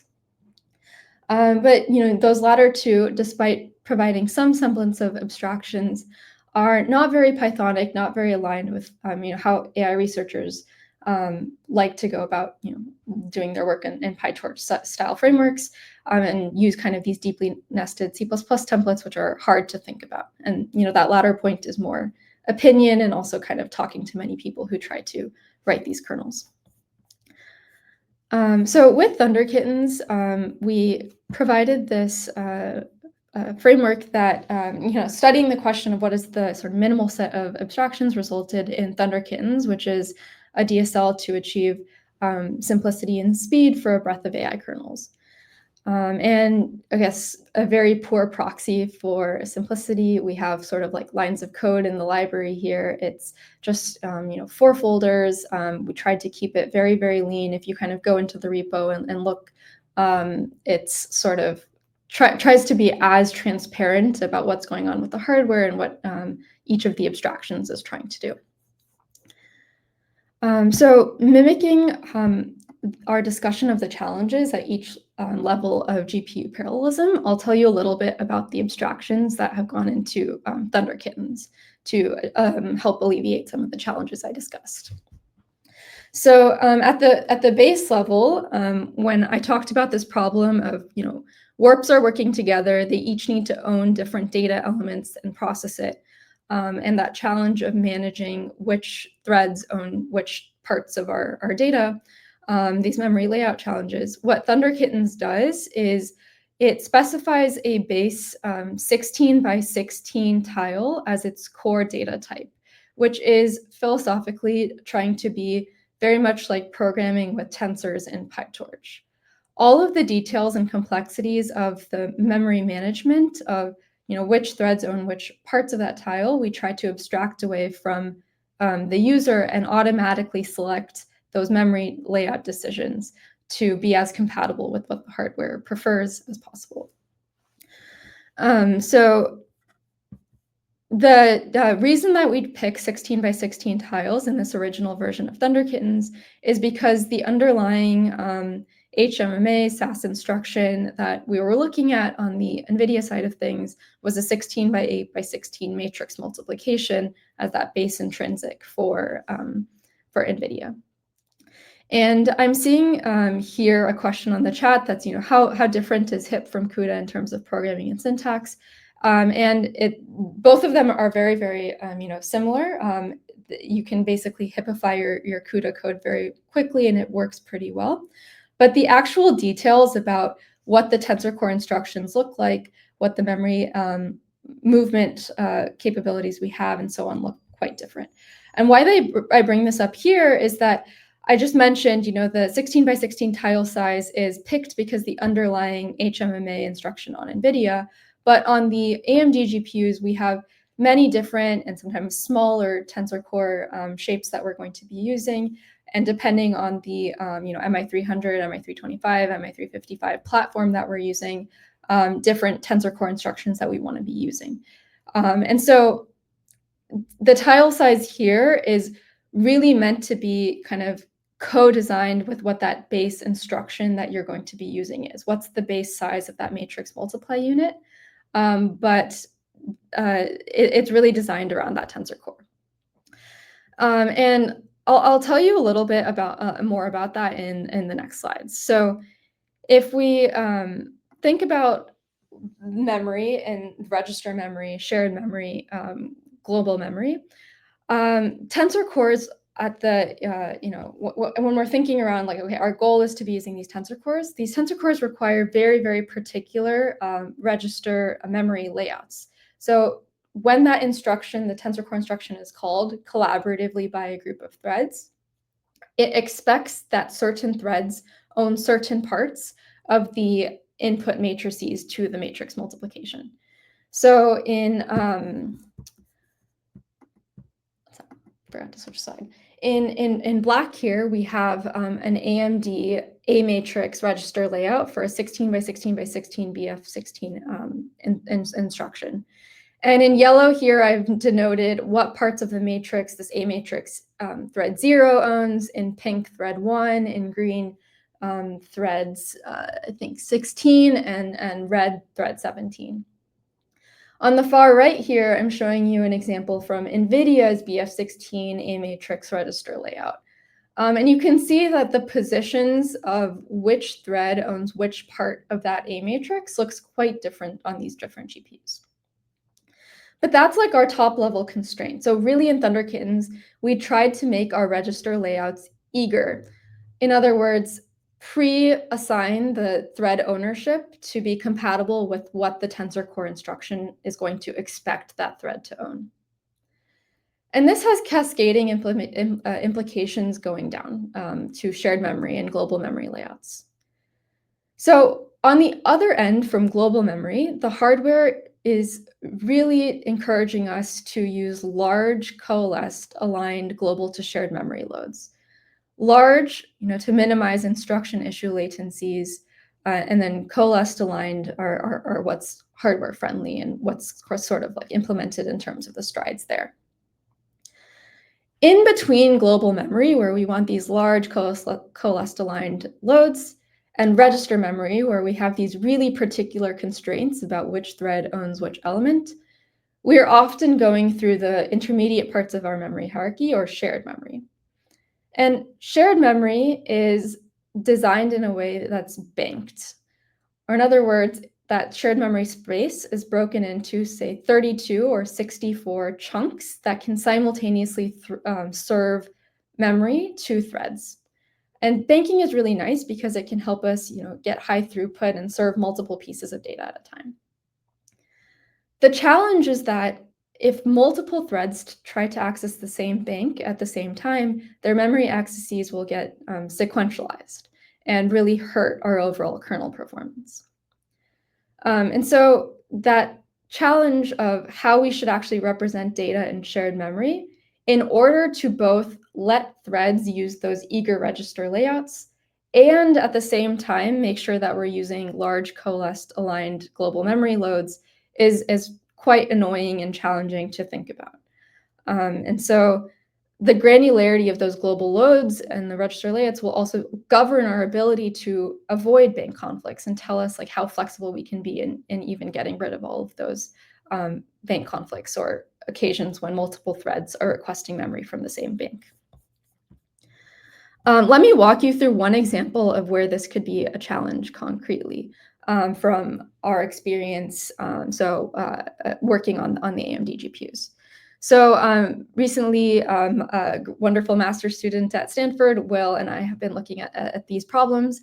And we have here this FP6, like looking at how we can do FP6 gem instructions on MI355X. So one of the challenges we sort of faced was on this machine, you really want to be loading in 4 banks of data at a time, or 16 bytes of data.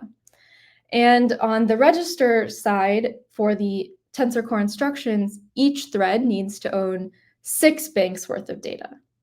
So if we're loading in at 4 banks of data on the global side and requiring each thread to access 6 banks of data on the register side, I won't go into all of the details, but you can see that there's sort of this misalignment in terms of those granularities here. And it becomes really, really hard to avoid bank conflicts because we can't fully control where all of those global loads are going in shared memory space in a way that we can maximally avoid thread sort of conflicts when they're pulling shared memory into registers. So overall, these memory layout challenges, I hope I've convinced you, are really challenging. And this is why it's very, very nice that ThunderKittens has kind of distilled the core principles for how to pick these layout decisions and abstracted them away from the user, where a user kind of just says, I want this register tile, I want this shared memory tile, and these decisions are taken care of. Apologies, I guess I'm used to using my keynote, but this is the slide that I meant to show for that part. So on the right here, you can see in blue for thread 0 through 15, it's requiring to own 6 banks. So these are banks worth of data in order to use the Tensor Core instructions, but our global to shared memory loads are at 4 bank granularities. So for 2 of the strips here, marked in red, we sort of get these bank conflict issues. Okay, so moving on to the next piece here in ThunderKittens, once we have these basic tile building blocks, we'll realize we want to run operations over them. And so again, following our desire to be as familiar to AI researchers as possible, we pulled our abstractions from PyTorch and NumPy's library functions. So we can apply things like an MMA or mapmul over tiles that we've defined. You can see exps here, loads and stores, obviously, zeroing things out, or ones, or different reductions, or subtracting rows from tensors and so on, vectors from tensors and so on. And so the way in which we've defined these different functions under the hood is in a highly templated way. So if you take a look at one of the kind of core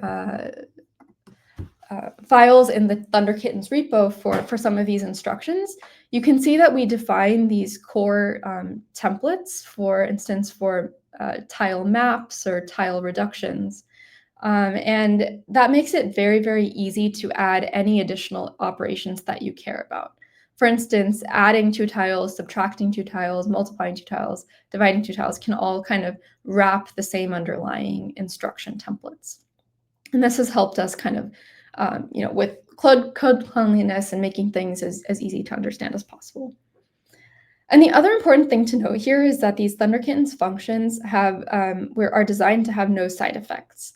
So TK is almost an ISA. All functions sort of take this form of function with a destination, source 1 and source 2 input parameters.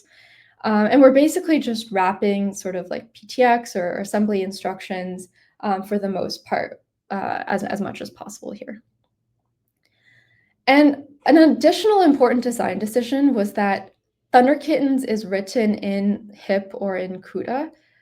So this means that it fails gracefully.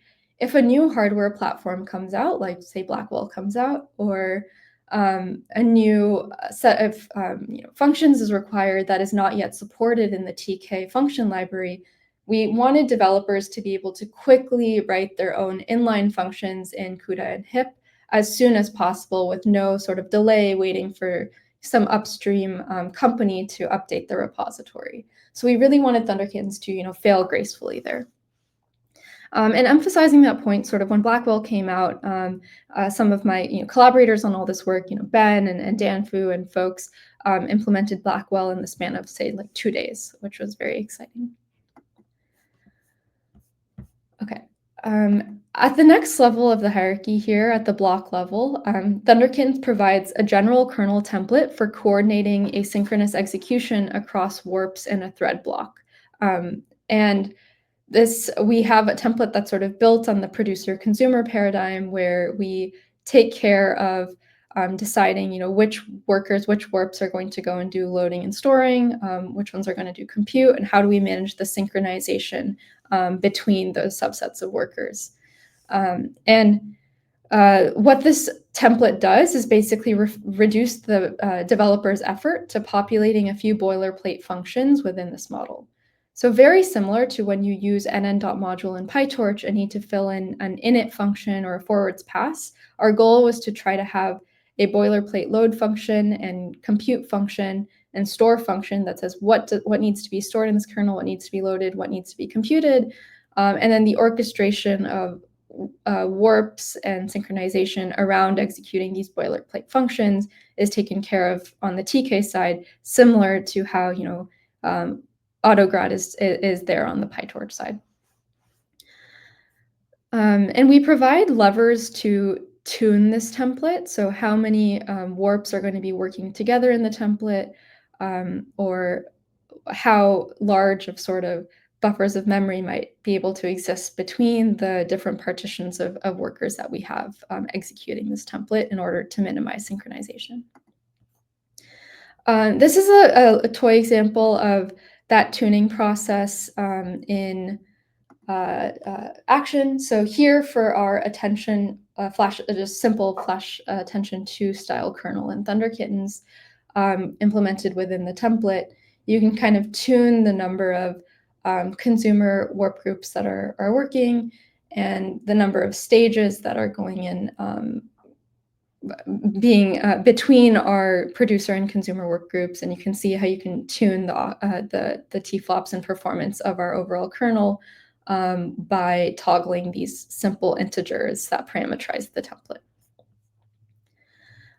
Depending on the hardware platform that you're using producer consumer, using this sort of worker specialization versus using more occupancy style techniques will differ, but the idea in ThunderKittens is we've been building these little prototypes or templates that can abstract out those general data flow schedules because we've observed that you can kind of use the same ones again and again for a particular hardware platform. So on the Hoppers, on the Blackwells, this type of wave specialization is really what you always want to be doing. We see that across a breadth of workloads. On the AMD machines, it looks pretty different in terms of the type of schedule that we find, but we find that once we've picked a particular schedule, it's pretty robust across different workloads on that hardware platform. And then at the next level of the parallelism hierarchy here for the grid level, thread block launch, thread block teardown that I mentioned earlier in the talk, the kernel templates that we've provided use a persistent a kernel approach where you can just have new work being pulled by these thread blocks over time as they finish earlier chunks of work. I think also mentioned a little bit in the last talk, that process of scheduling tasks or scheduling what thread blocks are doing on these different SMs is very, very important. So the block order of how overall, say, gem or attention work is being done really affects our ability to reuse parts of our cache in our memory hierarchy. And being able to effectively reuse cache memory can dramatically affect performance. So at this level here, we provide sufficient control to be able to control that block launch order within our persistent grid in our kernel template. And finally here at the final level that I mentioned, in the challenges section where we want to be able to fuse and remove these artificial kernel boundaries in work led by my lab mates here, Ben and Jordan, that I was helping advise. We were looking at kind of running end-to-end Llama 1B or Llama 70B and so on within an entire kernel here. And so you can see that when you are able to eliminate these kernel launch boundaries and take advantage of all the fine-grained scheduling opportunities, you can achieve quite impressive performance over widely used and well-optimized engineering efforts like VLLM and SGLang for decoding throughput. So yeah, and shout out here to Ben and Jordan. You should reach out to them if interested. We're continuing to kind of think about the right abstractions here.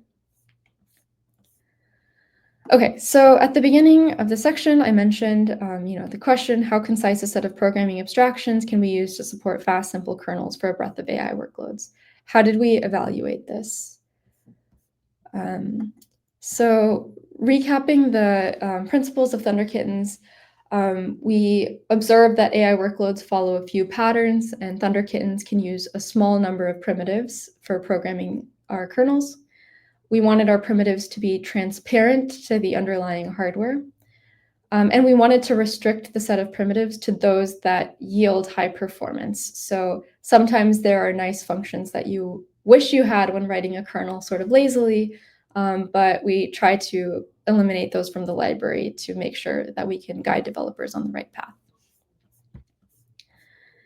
And in the evaluations, we looked at kind of implementing a breadth of workloads, so convolutions, subquadratic architectures, linear attention, state space models, gems in different precisions, attention and memory-bound kernels, or positional encodings and normalizations, and so on, across a variety of hardware platforms.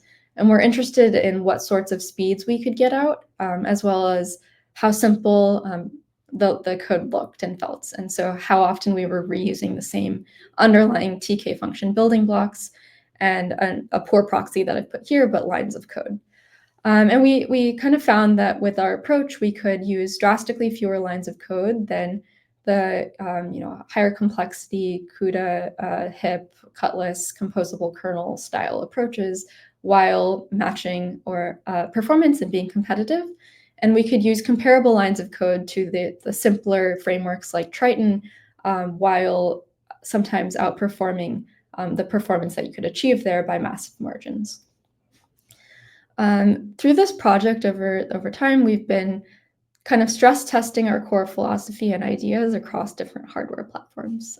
So even here in the numbers, I've shown H100, 4090, Apple, there's like Blackwell support, Apple. We're working with folks at Intel, AMD, Revos.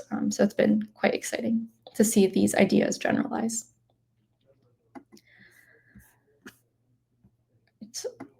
Okay, so for the overall where this is sort of gone right now is like we're really trying to continue supporting this in the open source.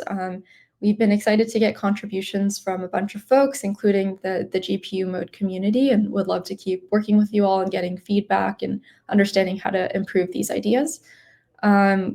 You can use ThunderKittens as part of GPU mode's kernel competitions, which is really exciting. I think there's a new AMD one also released recently. It'd be fun to get support there.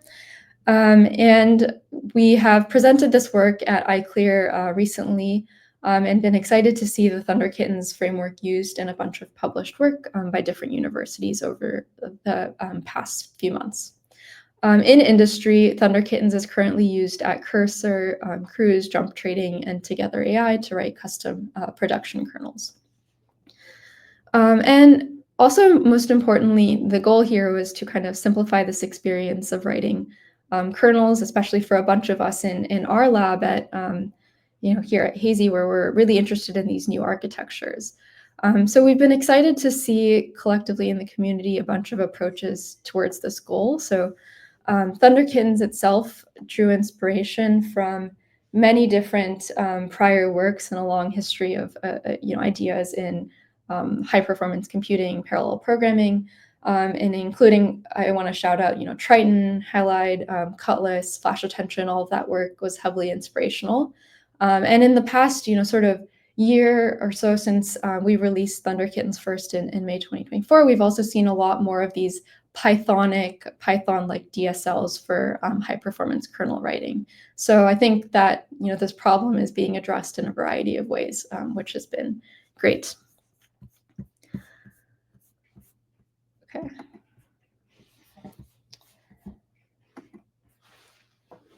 So that tells you a little bit about ThunderKittens. I'll briefly tell you about one example of how we use this framework to bring back new AI capabilities and kind of look at the architecture space for new AI models as well. So as we go into this, here's our basic familiar attention equation where we have expensive memory complexity that scales linearly in sequence length and compute complexity that scales quadratically in sequence length, making it hard to achieve some of our long context capabilities that we care about. So attention, again, the equation is y equals softmax qk transpose here times v.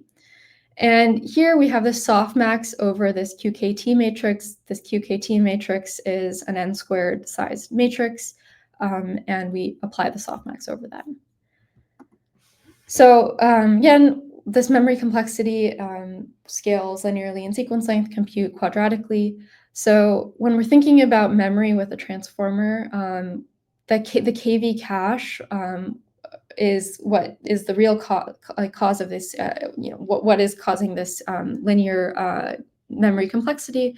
And the KV cache for a 128K long sequence of tokens can be something like 8,400 gigabytes.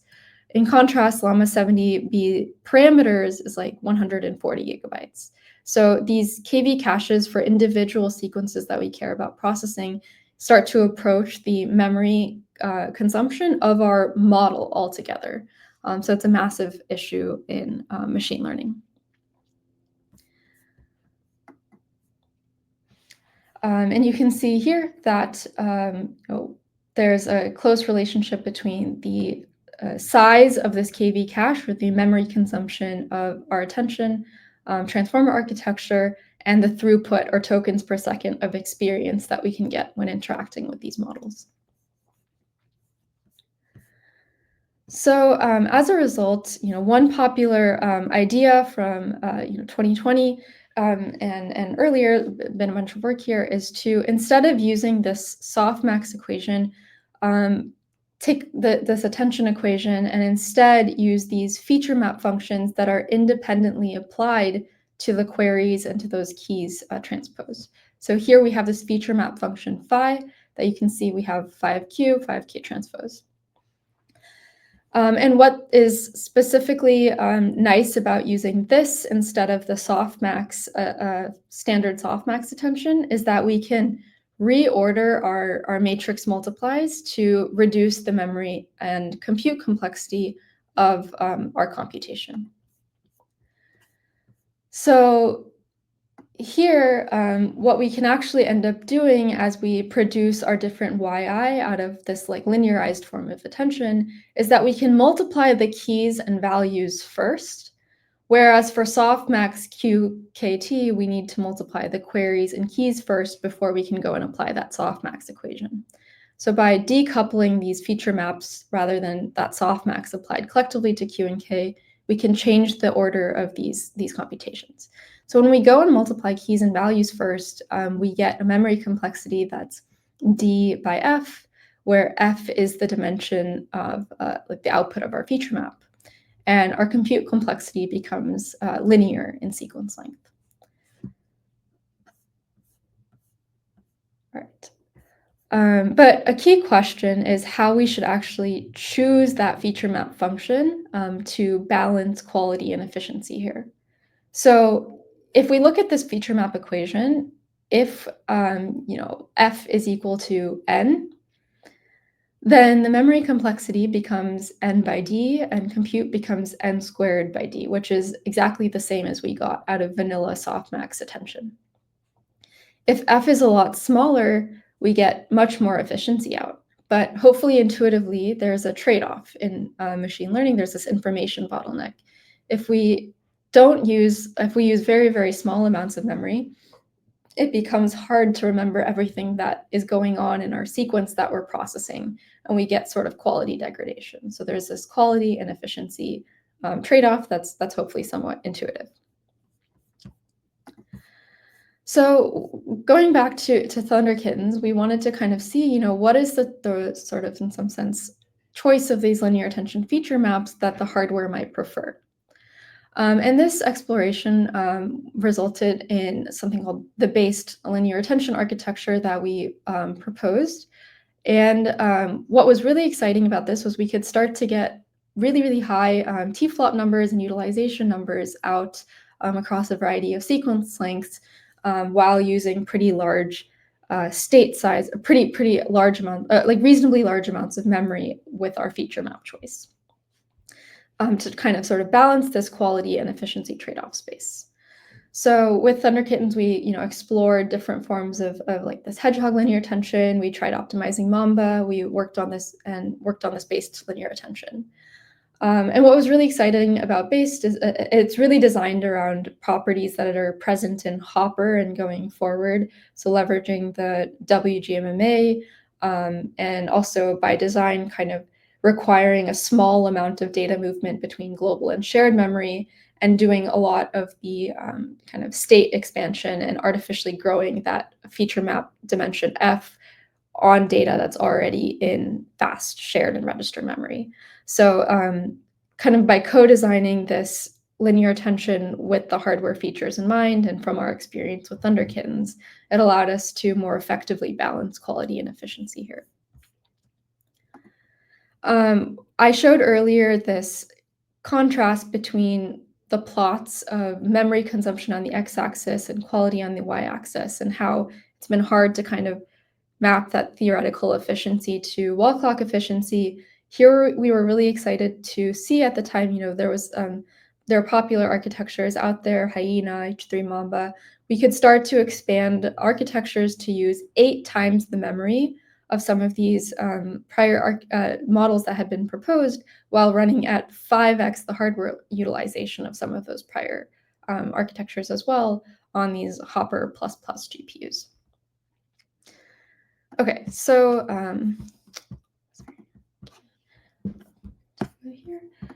and with that, kind of on that section of what architectures the hardware prefer, I'll wrap up with a few key directions that I think are quite exciting going forward. So one, I think there is a lot more work to be done around these directions of theoretical versus hardware efficiency perspectives. So sorry, is my slide changing? Yeah. Over the generations of, over the years, we've been kind of closing the gaps between attention and these efficient alternatives and finding ways to build techniques that go beyond the quality we can get with vanilla attention as well. I think we have a lot more work to do in terms of understanding which modeling choices the hardware prefers. We've done a lot of work on kind of what pushes quality and what theoretically pushes quality. But when you start with a particular hardware platform or a particular type of workload, like low latency or high throughput by design, can we start from the hardware first and design from that direction? And kind of shedding light on what we've seen in our work is that this has really caught on. So I think with the based architecture in particular, where we designed really around using tensor cores, using latest generation features on the most advanced modern GPUs, a bunch of the techniques in the based work were kind of adopted and carried forward into various popular models subsequently. So maybe the Mamba architecture that I mentioned was fast in theory, but not really fast in wall clock speeds, or not really taking advantage of tensor cores. Also upgraded to kind of a more linear attention style approach, and you see Minimax here, which is using similar techniques to based and so on. So I think there's a really important direction here in terms of understanding what architectures the hardware prefers. Next, we really care about this kind of multi-silicon future where we're able to use all these different types of AI computing that are coming up. Over time, we've thought a lot about kernels in this talk, but I think the communication and memory bits here are really where there's a lot of interesting work left to be done. So again, game changing on the NVIDIA side, we have these NVL72 sort of super chips where traditionally we think of a node as 8 GPUs together. Here we have 72 GPUs together that are connected via these very fast scale-up networks. And when you want to implement things like expert parallelism, pipeline parallelism, this is the huge advantage because of the sort of gap between scale-up and scale-out network speeds. And so I think the algorithmic innovation here and how we can even enable fast model training and large-scale model training with AMD GPUs and other types of compute that don't have that type of advantage will be a really important problem as we continue. All right, and with that, I will close out. Here's the set of folks that made all of this work possible. So I worked on ThunderKittens with Ben Spector and Ariane Singhal and Dan Fu and Chris. And then Will here is awesome on the AMD efforts, and Sabri on based, and a bunch of folks here on mega kernels. So please check out all of these different repositories here and connect with us on GPU mode. We'd love to hear your feedback and experience using these tools. Thank you. All right, thank you so much. I think there are some questions in the chat, but Han, if you want to ask yours first, you can. Well, maybe let's go through the questions in the chat first, and I'll put my question toward the end. Okay, yeah. So some of them were asked kind of early on, but someone asks basically, do compilers, I'm assuming they mean for whatever platform you use, not automatically fuse different kernels and take care of pipelining data? Yeah, so CUDA graph is really awesome for a lot of the kind of hiding those kernel launch and teardown costs that I mentioned in earlier slides. So we definitely can take a look at our blog post written about properties there. I think some of the opportunities to sort of decide when do I preload, for instance, I mentioned the example around when a particular head's worth of QKV matmul computation is done, we can start running attention for that head, or around preloading certain MLP weights. Those types of opportunities that might be hard just purely with the way the rules that compilers have kind of embedded in them are exciting when you have this like fine-grained control. So I think it's an extremely effective approach, and it does take care of a lot of those kernel launch costs. But we were interested in what we could do kind of on top of that with our own hand-rolled scheduling. And there were two questions about, I'm assuming this is the figure with like all the different DSLs and libraries. What's the position of the Qt DSL with respect to that performance figure? And then also another question is, how about like JAX or Flux?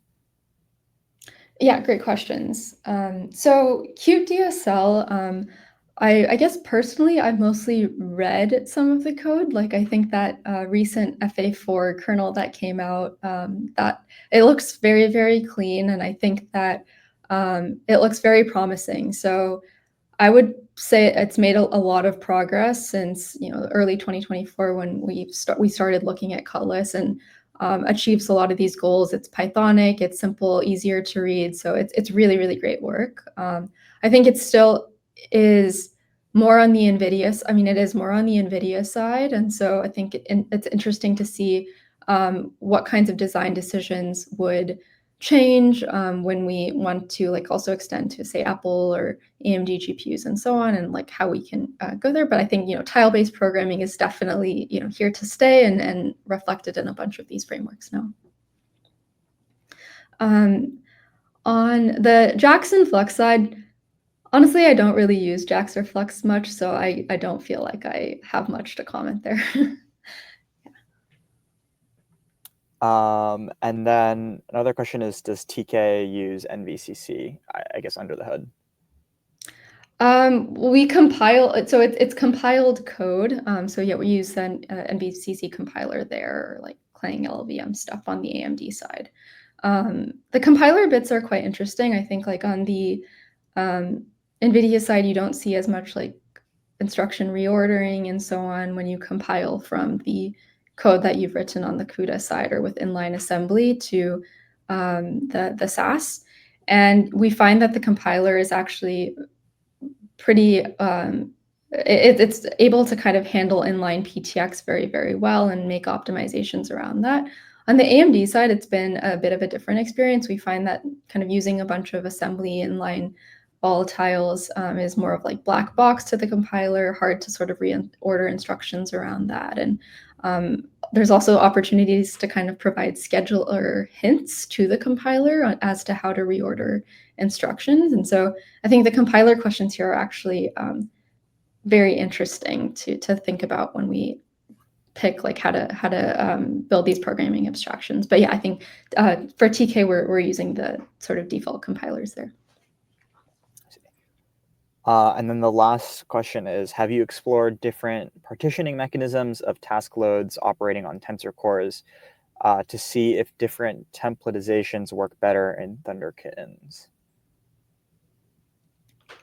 I'm not sure if I fully am grasping the intent of the question, but we definitely see that different types of templates work well on different types of GPUs. So we'll release more of this work soon, but for instance, on the AMD GPUs, you don't really have features like register reallocation where producers can give their registers to consumers, and things like producer-consumer wave specialization as a result can be very wasteful for registers. And so the types of overall templates that you might want to use can look pretty different across different types of platforms and hardware in general.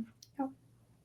But we considered a bunch of these when coming up with the LCSF template that we put together in ThunderKittens. So yes, I guess we did explore different partitioning mechanisms.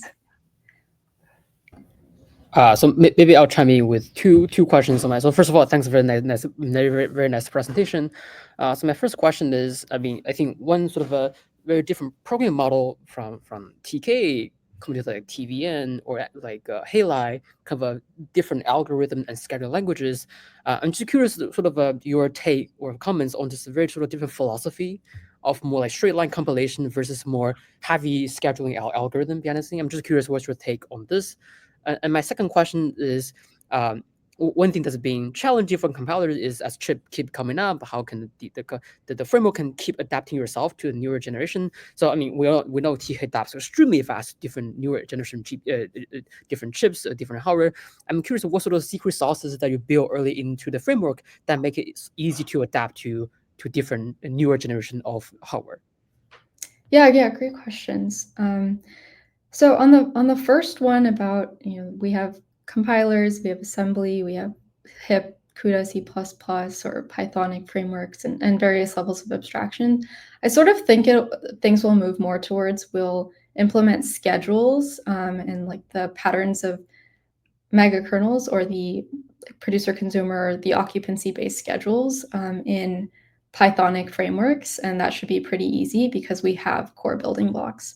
I think the building blocks, like the tile data structure, its memory layouts, and so on, it's nice to specify on the CUDA HIP C++ side, where that kind of comes into your question of what we decided on the ThunderKitten side that helped it kind of port to new hardware very quickly, is that that's the place where you have flexibility to just grab the new PTX, grab the new CDNA ISA, and like plug it into the library when it comes out, and just kind of plug and play that. And you can build these higher, I guess, coarser grained building blocks like tiles compared to fine grained assembly style interleaving that I showed on the slide when we're operating at this level of abstraction. So I think schedules on the Python side, these building blocks like tiles on the HIP CUDA side.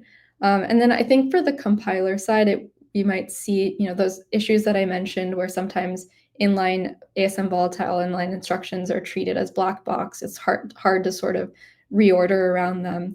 That's a place where I think compiler type hints and they can play a role in kind of doing that rescheduling bit for the user and finding those inter sort of cluster optimizations there. So I think of like the kernel schedule programming in clusters where you have like a collection of loads that the that certain waves are doing or warps are doing. You have collections of like compute operations, and kind of once you schedule like which warp is going to do those different clusters, you can have like fine grain interleaving within that, and compilers can help with that bit. So yeah, I guess schedules, building blocks, and then like within cluster fine grained interleaving is where I see the role of each of those three. I see. So actually, maybe a quick follow-up question, which is, I don't know too much on the AMD side, but let's say on the GPU, Ampere to Hopper to Blackwell, etc. Every generation, it seems to be easier, quote unquote, to program, like in sort of conceptual sense, because NVIDIA keep putting specialized hardware primitive to do every single part of the piece of the puzzle. Do you think going forward, I don't know too much, maybe AMD can be a totally different picture here, but do you imagine the current programming become easier with things like TK, or do you think they'll be more complex as how to orchestrate to call this primitive becomes the more challenging piece? I think it's going to get easier and easier. So on one extreme with hardware like if transformers are what we end up with, there will be no need for kernel programming. On the other end, I think we're seeing similar trends catch hold and be used across different types of general purpose hardware like asynchrony or bigger, faster tensor cores. And so as we understand the design space around those central axes, and we'll like come up with principles as a community and make progress there. And then I think the models are also going to get better very quickly at writing kernels. So that will also make things a lot easier. So yeah, definitely will get easier. Okay, so which means the future job security for us will be not that good, or it gets better because we need to build a framework like this to make this job easier. Yes, and I mean there will be lots of different types of hardware. So and it's also interesting, obviously, to consider what types of designs don't fit in our current hardware paradigm at all and force us to kind of build entirely new stacks. I think kind of the corollary of my point around building architectures from the hardware up is like, can we break the model that's been provided to us by NVIDIA and AMD and so on, and like show them like, oh, like this is an entirely new thing that you should have been thinking about all along. Yeah. So maybe the fact you build this whole framework also help you and the team people to think about what makes sense from the algorithm standpoint, that view, and also realize sort of the limitation for the hardware, and then your knowledge of the algorithm can sort of hopefully influence the next generation of our design. Right. Yeah. Cool. Yeah, that's a good answer. Thanks. I think I see two more quick questions. I think one question from CH is that NVIDIA provides colors, AMD provide composable kernel. They can give good pipeline and hint to compilers. What benefits TK want to compete within?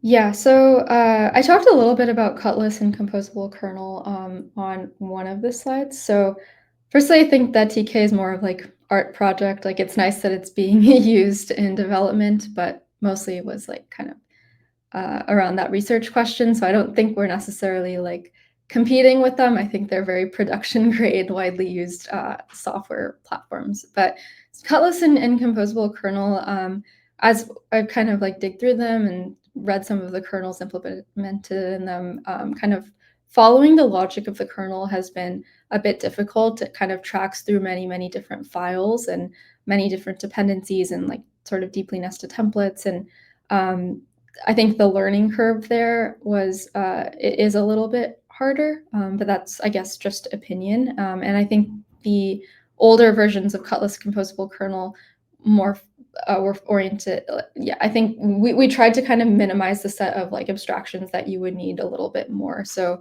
we have like sort of one kernel template, which is this producer consumer template for the Hopper GPUs, rather than having like an array of many different kernel templates on the Cutlass side. And the composable kernel side doesn't really provide these sort of like tile-based abstractions, is not very clean. But we've taken a close look at all of these, and they're kind of more full-fledged support, but quite unwieldy and not like a good educational entry point for somebody who just wants to know like what's the bare minimum of what I need.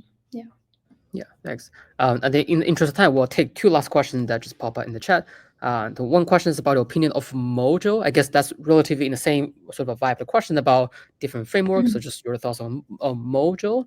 And the last question is the recent GPU architecture that makes this producer-consumer special kernels work better than occupancy-based kernels does both in one thread. So that's a question. Yeah.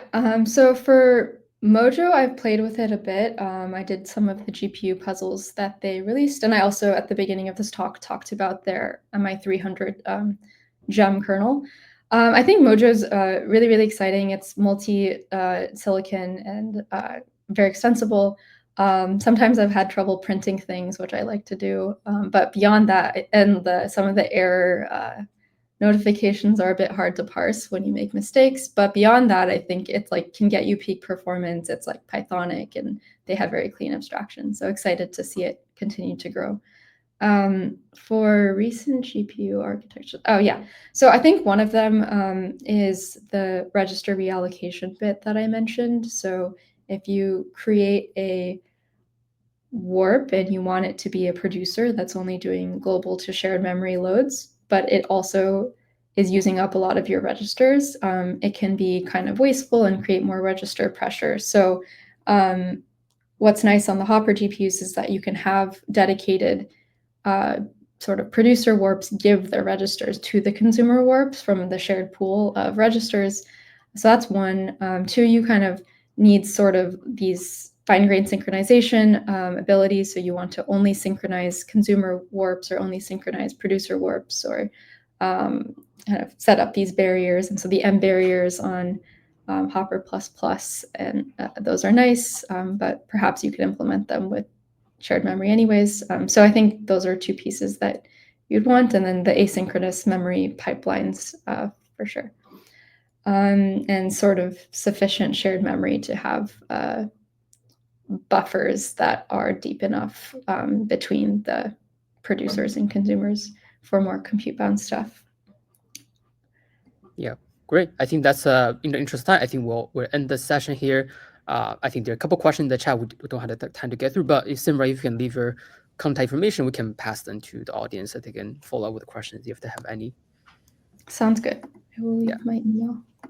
Yeah. Again, thanks Simran for the nice presentation, and also thanks everyone for today's session. I think we have a very nice 2-session GPU kernel program today, which is going to be fun. Yeah, thank you, Simran. And this concludes the week-long. Yes. Thank you all for tuning into all these things. All the recordings should be up, and we'll also have the like slightly edited versions up on the channel too, to like avoid all the downtime in between. But yeah, thank you guys for joining. Yeah, thanks everyone. Yep.